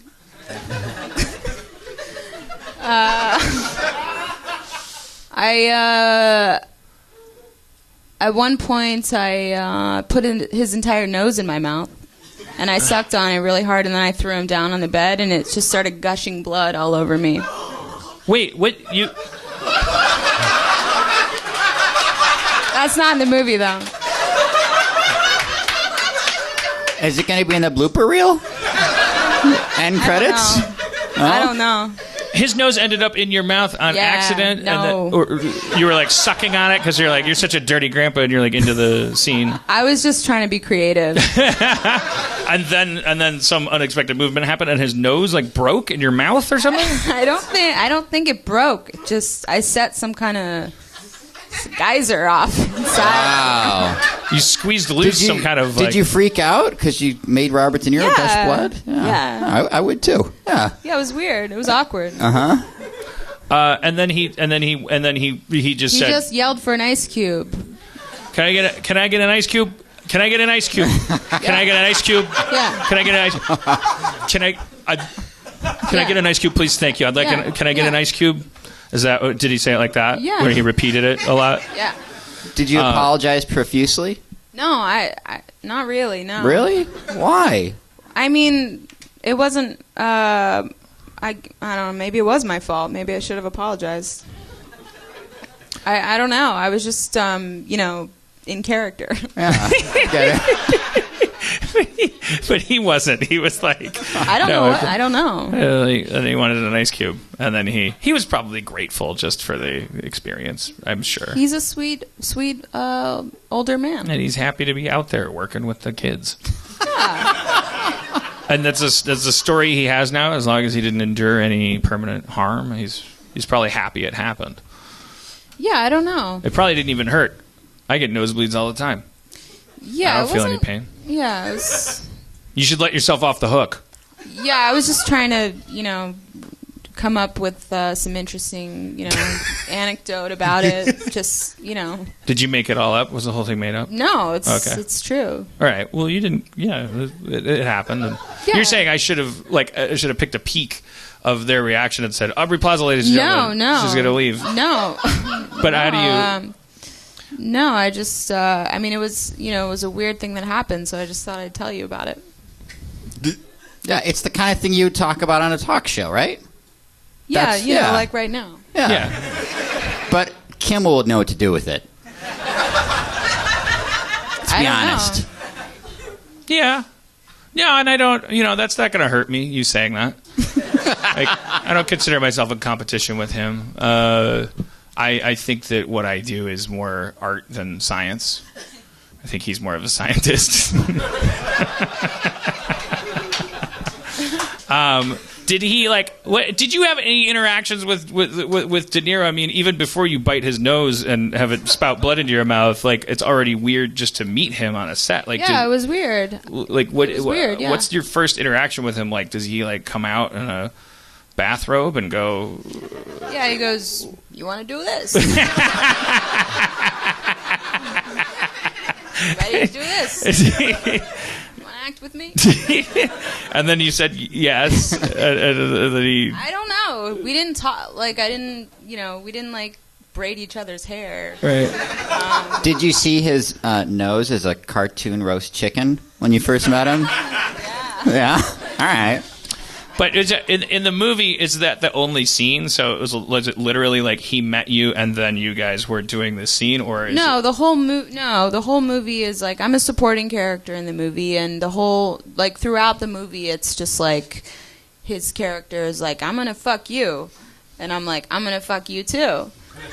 And then we don't until the very end. So it's like a build-up kind of thing. Is that a spoiler? Oh, I don't think know. It is. I mean, we already know he's a dirty grandpa from the title. He's a dirty, dirty grandpa. It's not like he says, I'm going to do something to you, and you're like, I can't wait to find out what. Yeah. Well, are you supposed to not think it's really going to happen? Because, like, come on, that's... I don't know. I'm not sure. I don't have perspective on that. But Well, nobody listens to this anyway. Yeah, Speaking of which, it you does- said in the green room you're going to be on Criminal Minds, Yeah. which you were That's also what I'm unsure if shooting you're right now. allowed to say or not. Well, but I don't I'm sure they know. would be fine with well, you. it's not like I care, but I don't want to. It's not like you're going to ruin their show or anything. I don't know how television works. Me in neither. terms of That's why. ruining anything. No, but I spent 6 years trying to figure it out. It's like, and then they were like, "TV's dead," and I was like, "I just got started." Yeah. But you're playing a serial killer on Criminal Minds, which was the show that Patrick Brewster was on, apparently. That's and right. yeah, and it's been Yeah, on, I'm it's been on playing, CBS for murderer. a million years. Murderer, and, 11 years. Yeah. And playing murderer. you're gonna serial kill people. Tomorrow's my last day. That's right. Oh, that's why you gotta get up. Yeah, that's right. And also, like you also like I was like, Now you got to go. yeah, that's it. That's the alarm. That's her heart out. You do an amazing Sarah Silverman impression that I won't make you do because you don't like to be pimped to do impressions, right? No, but it's so weird that is still like, because the time at which I did that, I was like preparing for my SNL like audition like years ago, and at that time when I was doing like, when I would make like a dumb video or do whatever comedy, I would like put it on YouTube just to like have it on there, but in my mind it wasn't like I'm putting it on here so that it goes viral, or like it was like not. Well, it's a magnificent impression. Okay. Yeah. Well- It's notable. It's also on your Tumblr. You could take it off. Right, but my Tumblr is like, how do I take it I don't know. down? I don't know. That was like so long ago. Yeah, I don't know. But that's where I saw it. It was like it's linked from I know. your. These videos, they're just there. They're just out floating there. around. Yeah, but yeah, that was like an impression I did. That's right. Yeah. That was a long time. It's really good, and I would urge people to just go look for it because it's a really good Sarah Silverman impression, Thanks. and I'm sure it's from. Yeah, I mean. Yeah, I don't know. Like, I didn't know her, obviously, at the time. And I never thought in my head that eventually I would, like, know her. So, yeah, it's a total, like, she's the coolest. All right, let's thank Aubrey Plaza for coming Thanks by. for having me. Bye. She's being taken to the Harmontown helicopter on the roof, where she will be out of rifle range. All right, so now is the most exciting part of the show. We get to spend the next 7 minutes figuring out who's going to play Shadowrun with us. Now, we don't have to base it on gender balance because, as you've noticed with this show, I've had a lot of female guests. Solve that problem. Remember when that was an issue? So now we can just base it on what? Hey, Oh, hello. what's up? What were you? Well, I was going to maybe Steve shoehorn wanna a play? story, but Oh, it's you were no- going to shoehorn a story? Go ahead. Yeah, I'm debating whether I want to tell a story, but I feel like it's. I want you to tell a Okay. story. You have to now, otherwise you're an So we just started back to work on Rick and Morty season 3. Hold your applause. Hold your applause. And we hired for the first time after 2 seasons, all male writing staff. We hired 4 female writers, right? And there's a little bit of an adjustment period. And the other day, do you remember this? Were you in the room? The other day, we were talking, and one of the female writers said, very innocently and very naively, as if she was talking about a furry or someone who has sex with can openers. Like, she goes, oh, what if he's like one of those weird guys who likes to come on women's faces and tits? And there's a long beat, and all of a sudden Justin goes, yeah, those guys are weird. And then his face turns 7 shades redder than that Solo cup. Yeah. And that's when we realized there's some communication that's going to have to be bridged. Yeah. There's some differences in perspective, and Yeah. That was a funny moment. It was. Yeah. I remember Anyway. the first day of work. There's something interesting about a gender balanced writers room specifically because it's like you don't spend your once you fall in love with a woman, you don't as a guy. There's never a point where there might be. You don't do a big Q&A about tampons.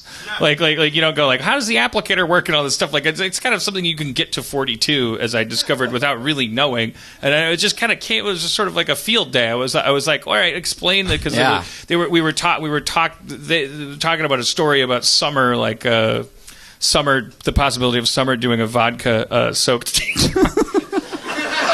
The possibility. She's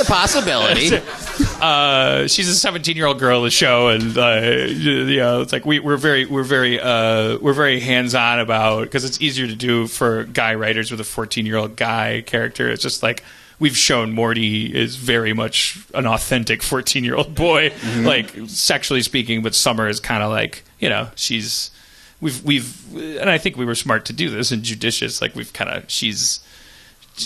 haven't touched her intimate side at all. If it's an all-male writer's room, you just shouldn't. I was never going to go there with a 17-year-old girl character. It'll be like, oh, then of course, then she starts humping a pillow.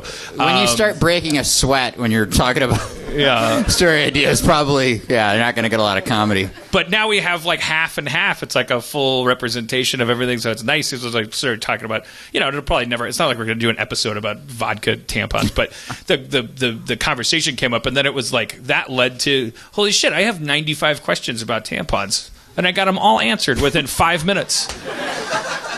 One of them came out, and I was I poked my finger, and the thing came out. I was like, now why is the little head shaped like a little penis head? They're like, oh, that's just an accident. That's not. Imagine all the questions you can ask your sex doll. Yeah.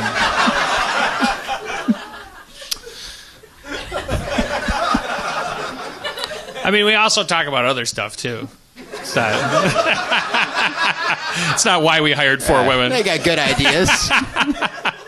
And it's not all they wanted to talk about. It was a two-way. It was a collaboration. But I liked it. I never thought I'd see the day on Rick and Morty. Community, we started out of the gate. We had balance gender-wise. So it was always just that kind of show. Always just felt because it was a sitcom and it was relatively mainstream. Rick and Morty obviously is it's more of a cult hit. There's a boyish energy to it. I'm not saying that anyone that's not boyish isn't allowed to watch it. I'm just saying there's definitely a boyish energy to the show, and there's always been an all male writers room, and I never thought that's very interesting to have some ladies in there. Talk about tampons. Well, you brought it up. You wanted to talk. You thought it was so fucking fascinating. I didn't know you were going to turn into Charlie Rose. Jesus. I never thought that it would be so interesting to see such gender diversity in cable. It's a bad show. Big deal. You get. What's your favorite show in the world? I bet they had 8 bad episodes in the last 12 weeks. The Jets. That's sports humor, Dave. I don't get it. I don't get that. Unless you're talking about there's a show called The Jets. It's like the new Wings or something. I'm just saying, give me a goddamn break. I'm going through a divorce. I'm fucking mannequins. I can't come here and have a shitty show. Fuck you people. What are you gonna do? Fire me? Arrest me? The word "fire me" caught in my throat. I was this happens so often. I was like, wait, don't say that again.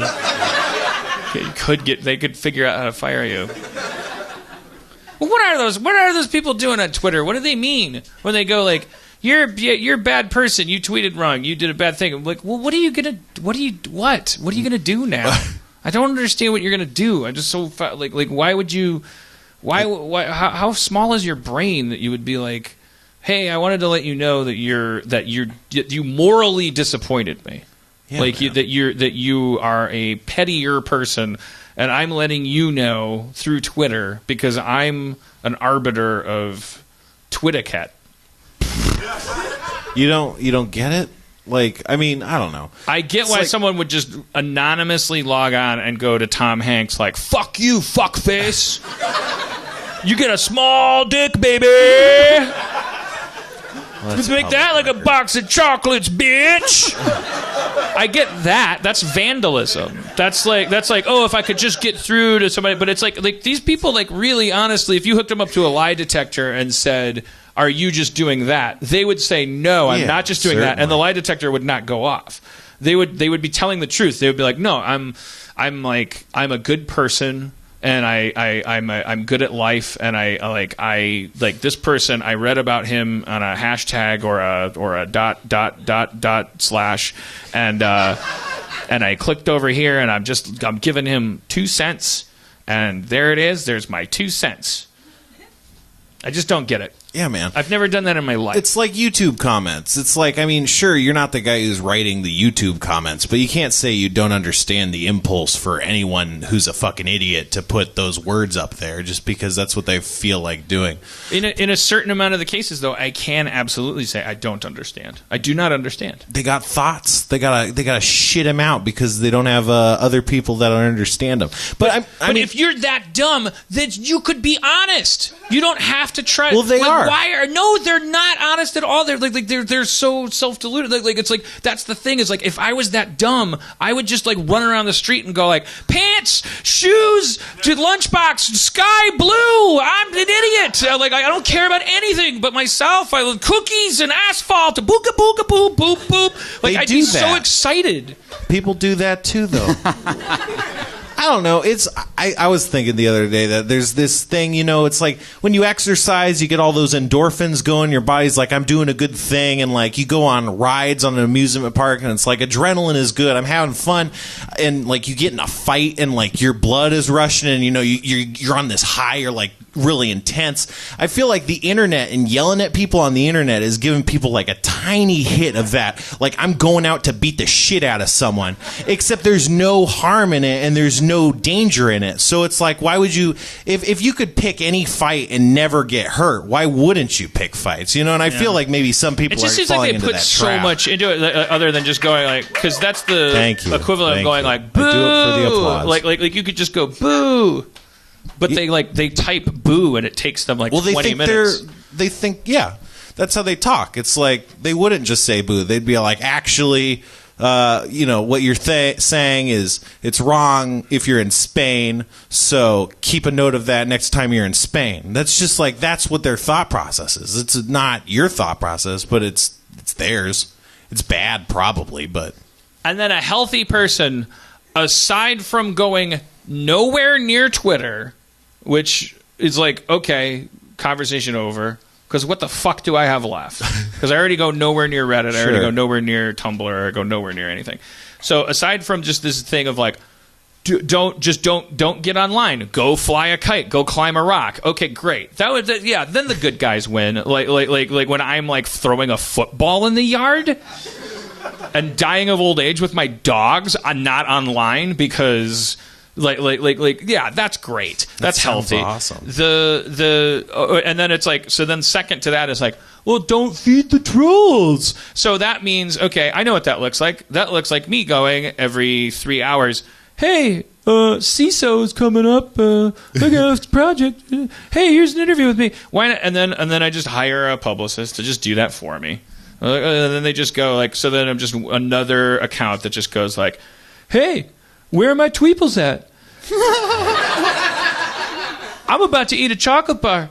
Hashtag me if you love chocolate. And then everybody's just like, meanwhile, they're just going like, fuck you, you fat fucking shit face. But I'm not on Twitter, so then the publicist is just ignoring. They don't care, and everybody doesn't care. That's a great society. That's great. Like I shouldn't be angry. I shouldn't get mad about the idea that I was like born on the internet and watching it turn into this sewer. I should never have like a fit of rage about this. That's not healthy.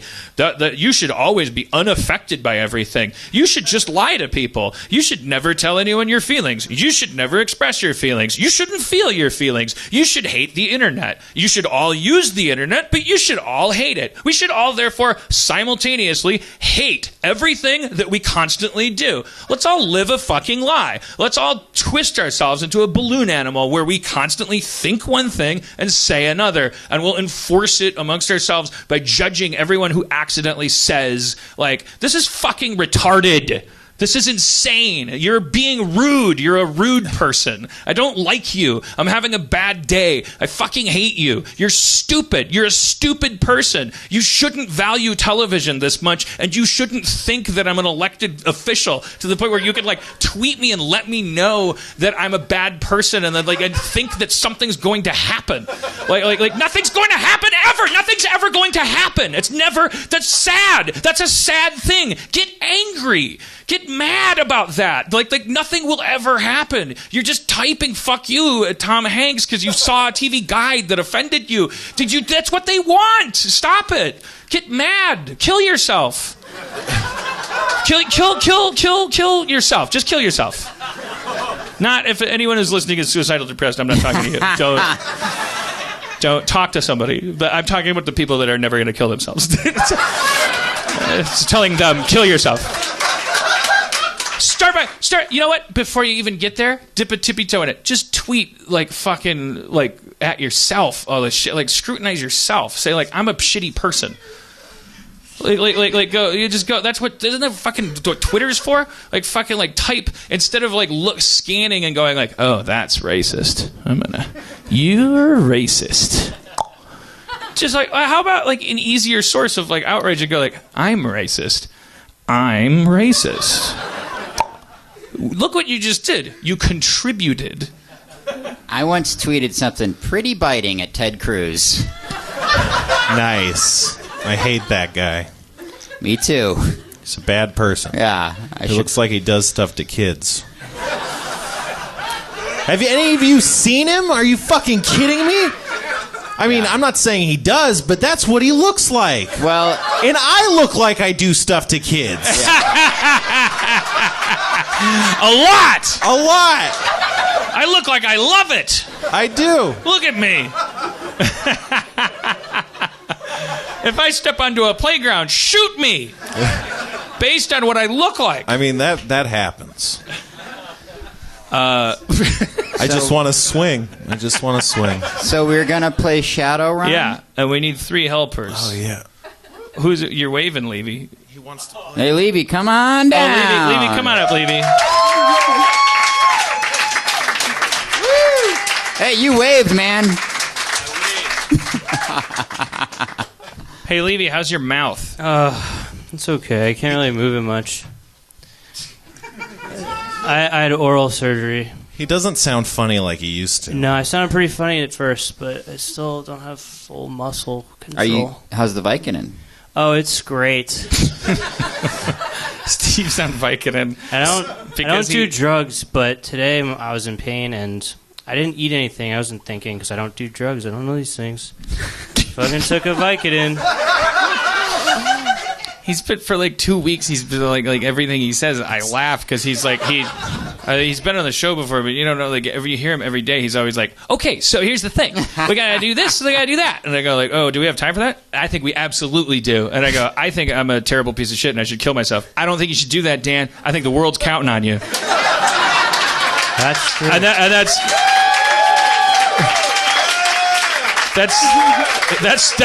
Steve's role in my life of the last year. But then he has receding gums, and he had gum surgery where they did kinds of Mengele things to his mouth, and he's like, and it's like healing, and it's like, but so he's like, he talks like this. Like, I think I should kill myself, and he's like, oh, don't do that.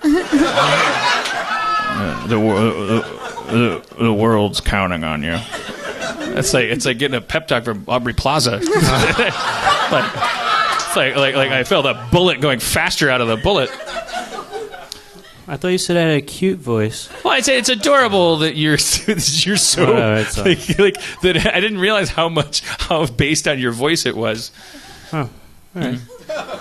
But then I make jokes about it, and then you start, and he does. Don't kill yourself. Yeah, all right. I love you. Then he starts laughing, and then he can't laugh because it hurts too. Yeah, I always like that too. Is it bad of me to like that? Guys, like, do you guys ever have a friend who like because of some surgery or something, like they can't laugh, and they're like, you never like. This is really selfish of us. Like we don't actively become unfunny when that happens, right? Like it's like amazing when somebody is like like they can't laugh and they're like oh don't make me laugh, and you're like God damn it, I'm killing, oh, man, like I'm literally killing. Like is it just me, or is it like there's no instinct in your head that goes like, okay, all right, I'll chill. This week was really hard. Sitting next to Spencer makes me laugh all day. Yeah. And then you came out with like grand slams all week. And tell me about some of them. I don't know. It's all fog, but it was really hard. I tried so hard not to. I think I broke a couple stitches. Definitely tasted blood a couple times. When you got it, you got it.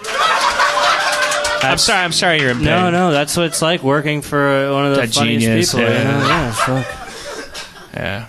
Well, I mean, I needed that after the world, their history's first guest just left, like in the middle of the show. They're just like, I gotta go. She said she had to leave during whatever. No. I'm self-deprecating. I'm just saying it was a joke. You're so good, Dan. She's gonna email later and be like, I had a great time.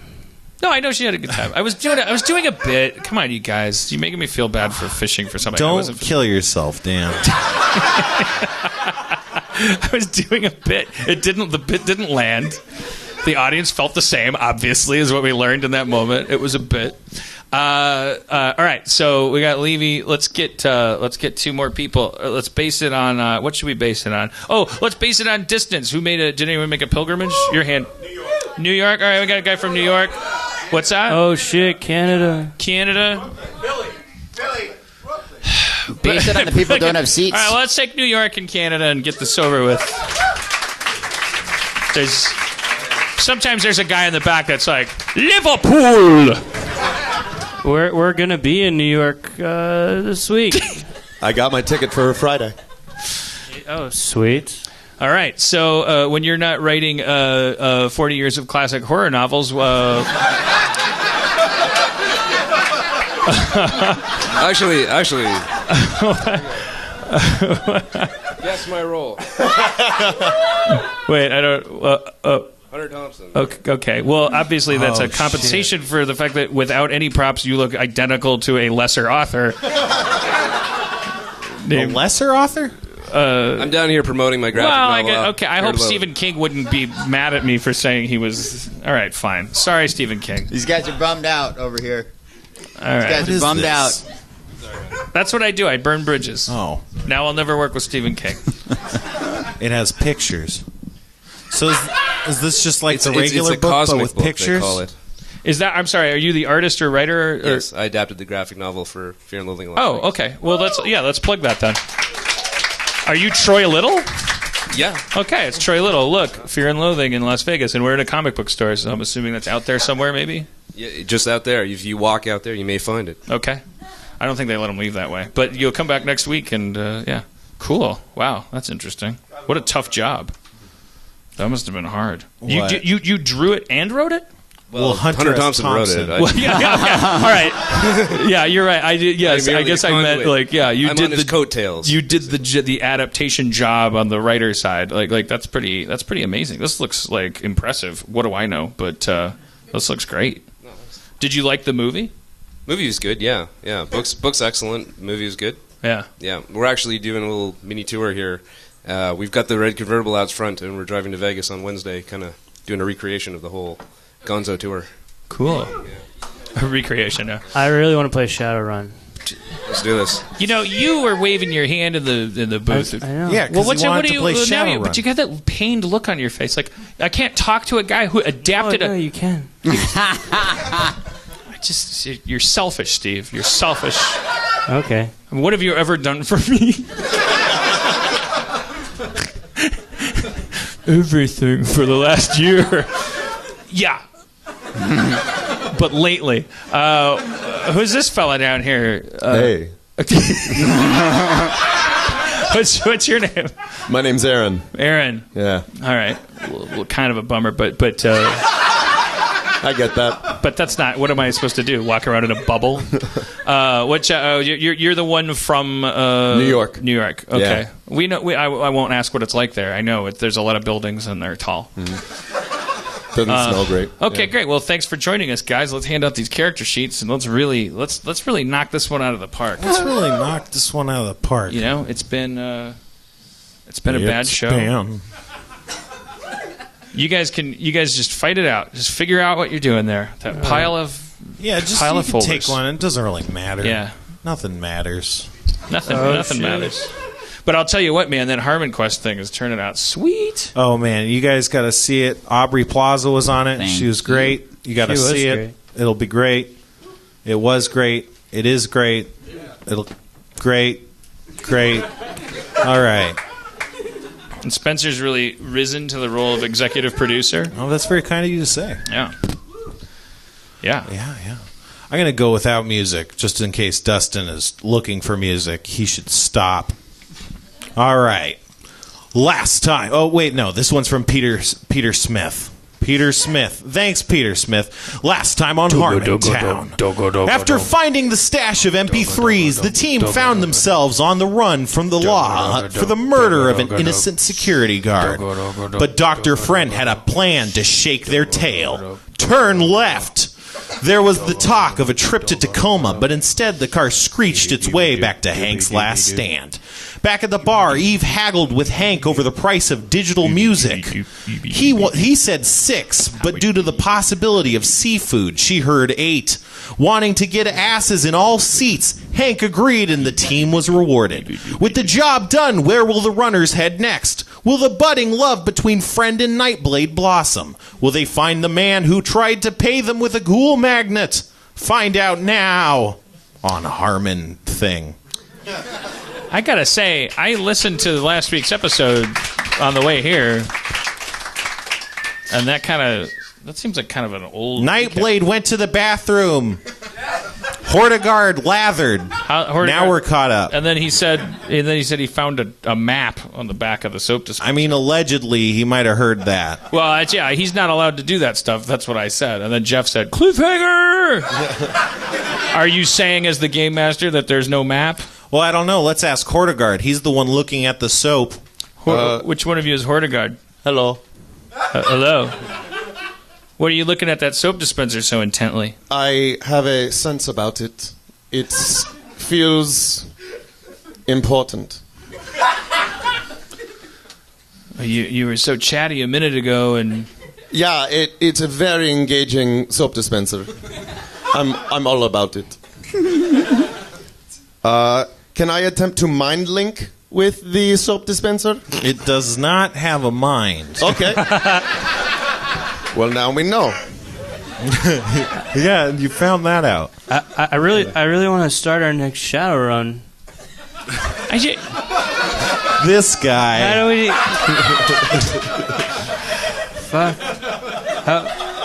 Someone fucking give me a mission. Who are you? I'm Eve Libertine. Oh.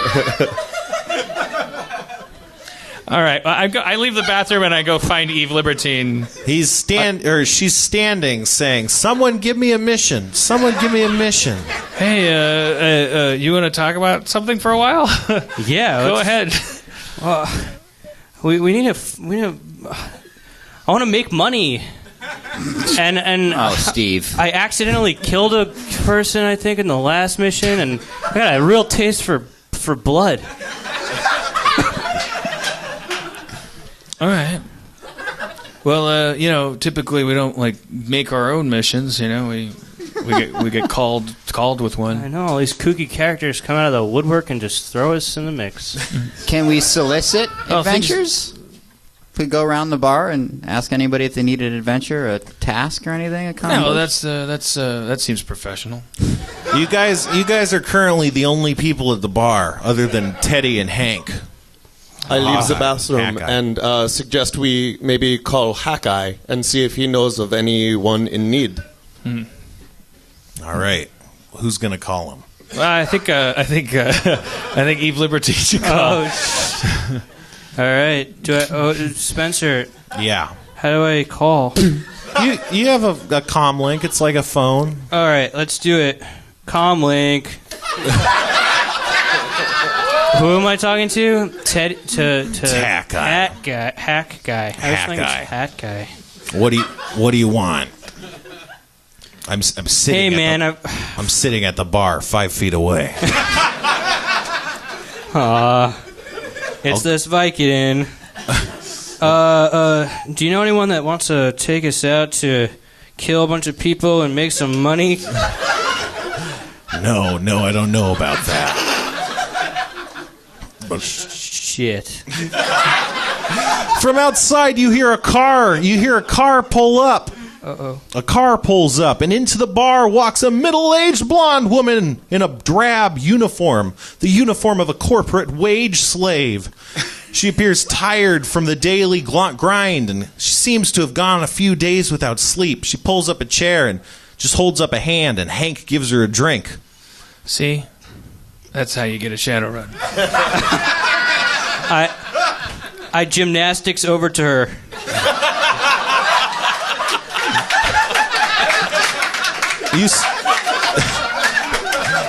You somersault. That's the title. I think that's the title. Neatly over to her. And rise to your feet at her side. Is she impressed? I'm impressed. She's startled, I'd say. More startled. What's her name? You don't know? Oh. Why don't you try talking to her? Hey. I'm real nervous. Why? What's your name? My name's Peggy. All right. Sounds good to me. Yeah. Well, okay. I've not seen you around this bar before. Oh, This is our local watering hole, and we get pretty drunk here all the time. Yeah. Well, I come here a lot, so I don't know. All right, let me cut to the chase. I really want to fucking help you with something. Do you have any like secret missions or anything? Well, that's just uncanny.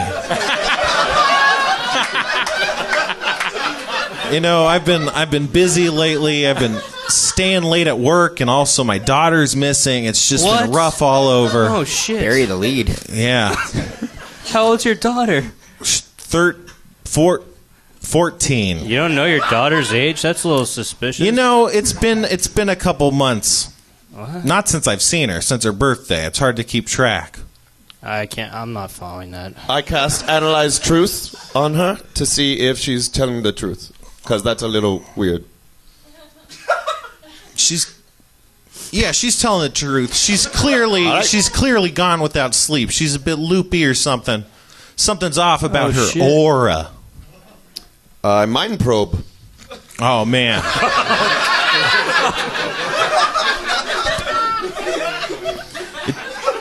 You see all sorts of visions. You see ghouls and support groups and therapy sessions and daughters and child's toys all in a flash. It seems this lady, she's lost her daughter who is a victim of HMHVV. That means she's a ghoul and has to eat flesh.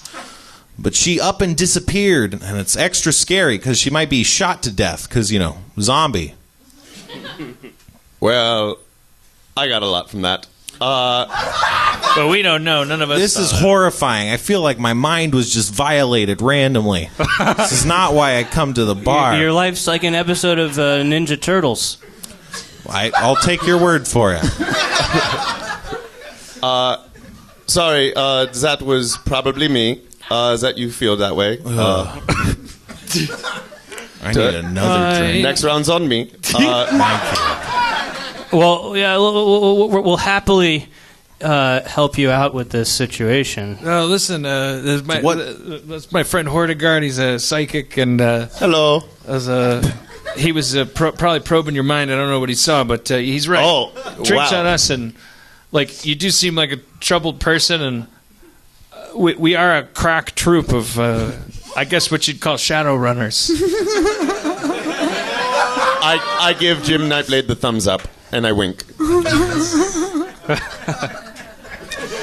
Those things happen.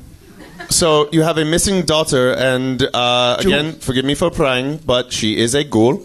Oh yeah, we have some experience with that, and ghoul magnets. So this one seems pretty cut and dry.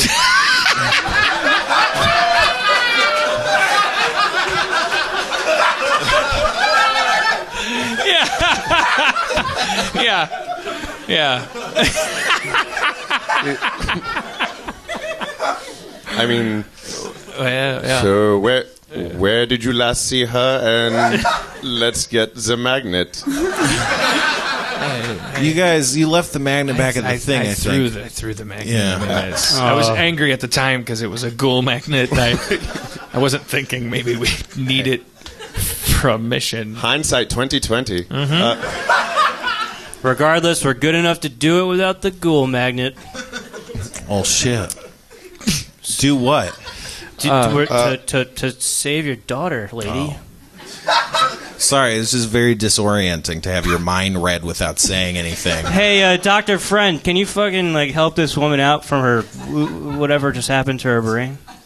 Do you have a healing ability? What does she need? Like some? What do you need? Aspirin or something? Just some space, not to have my mind read, and then just to have tons of people offering me all sorts of things. Well, why don't we all spread out and just kind of pretend that we're all at a bar alone together, and give the lady some space. All right, I'll do that. But did I say sorry yet? Probably. All right. Okay. Well, I give her space. Thank you. Did you say we're gonna save your daughter? Sorry. End of story. Yeah. Let's fucking save this woman's daughter. Yeah. Oh no. It's all right. Okay, I'll just get sorry. It's a little tantrum I throw. Yeah. I mean, look. Do you play darts? Anybody? Oh, what's that? And I just walk away because I'm not good at this, and I just go and I get a drink, and I go over to Dr. Friend. And I go, Jesus Christ, we fucking suck at shadow running. We're terrible at it. I don't. When Mary O'Donnell walks in, would it be creepy if I sidled up next to her and bought her a drink? Try She's it. Been working long hours. Are you asking me? She could use a friend. I guess I'm asking the audience. That's a classic Ridley if I've ever heard one. She seems put off by the fact that everyone's been sidling up to her. But then again, I don't have any alternative suggestions. I mean, I'm literally fucking mannequins. What if we just ask her where was the last place you saw your daughter? Oh man, she used to be going to these support groups for zombies. I'm sorry, they're called HMHVV survivors. It's cool. Teaches them how to cope.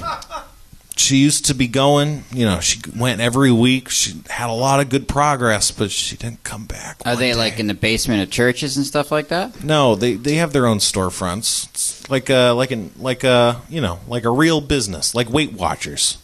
Do you know who her sponsor was? No, none of that. All right, well, what if we go there? It's all right. I'm a bad listener, and shit. God damn it! You got this. Just you got it.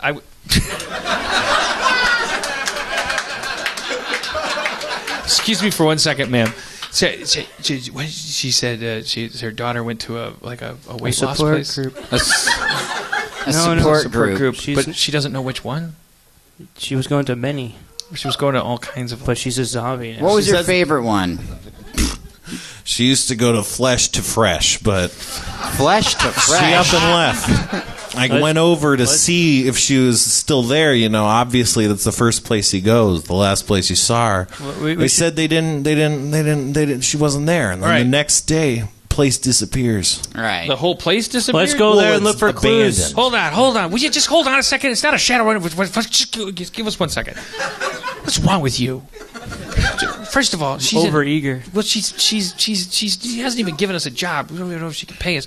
So, one of you guys must have a skill that involves calming her down, right? Well, I have the opposite of that. We know that. I can impress her with I have a moderate bolts. egg allergy. All right. Well, we don't even know if she has any money. Well, Jesus. Is that what this is about, man? Yeah. No, it's about fucking. What the fuck are you talking? It's goddamn 2078. There's a dragon for a president. Yeah, it's about money. What are you fucking? What are you? I'm with Ridley. I'd feel really good if we saved this lady's daughter. Jesus Christ! Everyone's high and we're all bad at this. Just lady, do you have any money?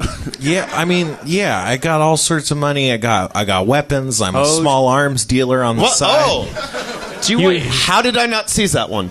Oh, it's not, in my it's not in the forefront of my thoughts because my daughter is missing. Fair enough. Will you pay us to find her? I mean, sure. Okay, that sounds great. Let's agree on a sum. Listen, here's the deal. We go to the building. We find out who is the leaseholder. Right? Somebody up and left. Find out who's the leaseholder of this now abandoned Flesh to Fresh to whatever franchise. It's a right? Yep. People. Will you put it? Yeah, he's giving you what he's giving you is called an estimate. How about 10 million? Will you give us 10 million? Are you fucking? I don't have 10 million. 10,000. You're saying she's not worth it? Yeah, that sounds great. See, that's what you're supposed to do. What? Was that an anti-Semitic remark? Yeah. What?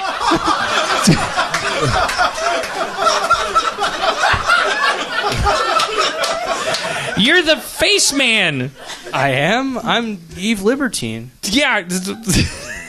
She's the one that negotiates our jobs. Nope. Mercy does that. Yep. Mercy O'Donnell. Mercy. Oh. Stephen King. Mary O'Donnell?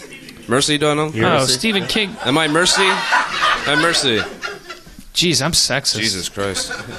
What's happening? Emma, it's 2077. Gender is anywhere now. You're right. All right. 10,000. Accept me for who I am. 10,000. 5,000 up front. 5,000 when we bring you your daughter. And guns. Lots and lots of guns. I mean, is it guns or is it money? I can pay you more in guns if you want give us guns. the guns, we can help better encounter any threats on the way to finding your daughter. We are going up against ghouls here, so... Yeah, I've been slammed at work. I can only give you a couple small sidearms right now. Boo. Okay. Well, we'll take those and then you can give us 10,000 after the job. Great. Let's do it. Okay. Agree. Everybody please. put your hands in and we're going to be good Shadowrunners this time. Like Ship has sailed. For real. For real. Like this one's going to run like good. What, you want us to touch you? Yeah, well, not in the game. Go in the team. Game. Go team. Go team. Okay. Go Shadowrun. Yeah. Okay. Well, we're not going to be here next week, are we? We're not here next week. We're going to be in New York for 2 shows in New York. Yeah. So we'll see you in a couple weeks from now. Look out for the videos. But come see us in New York at the Gramercy Theater. 2 shows in a row. two shows.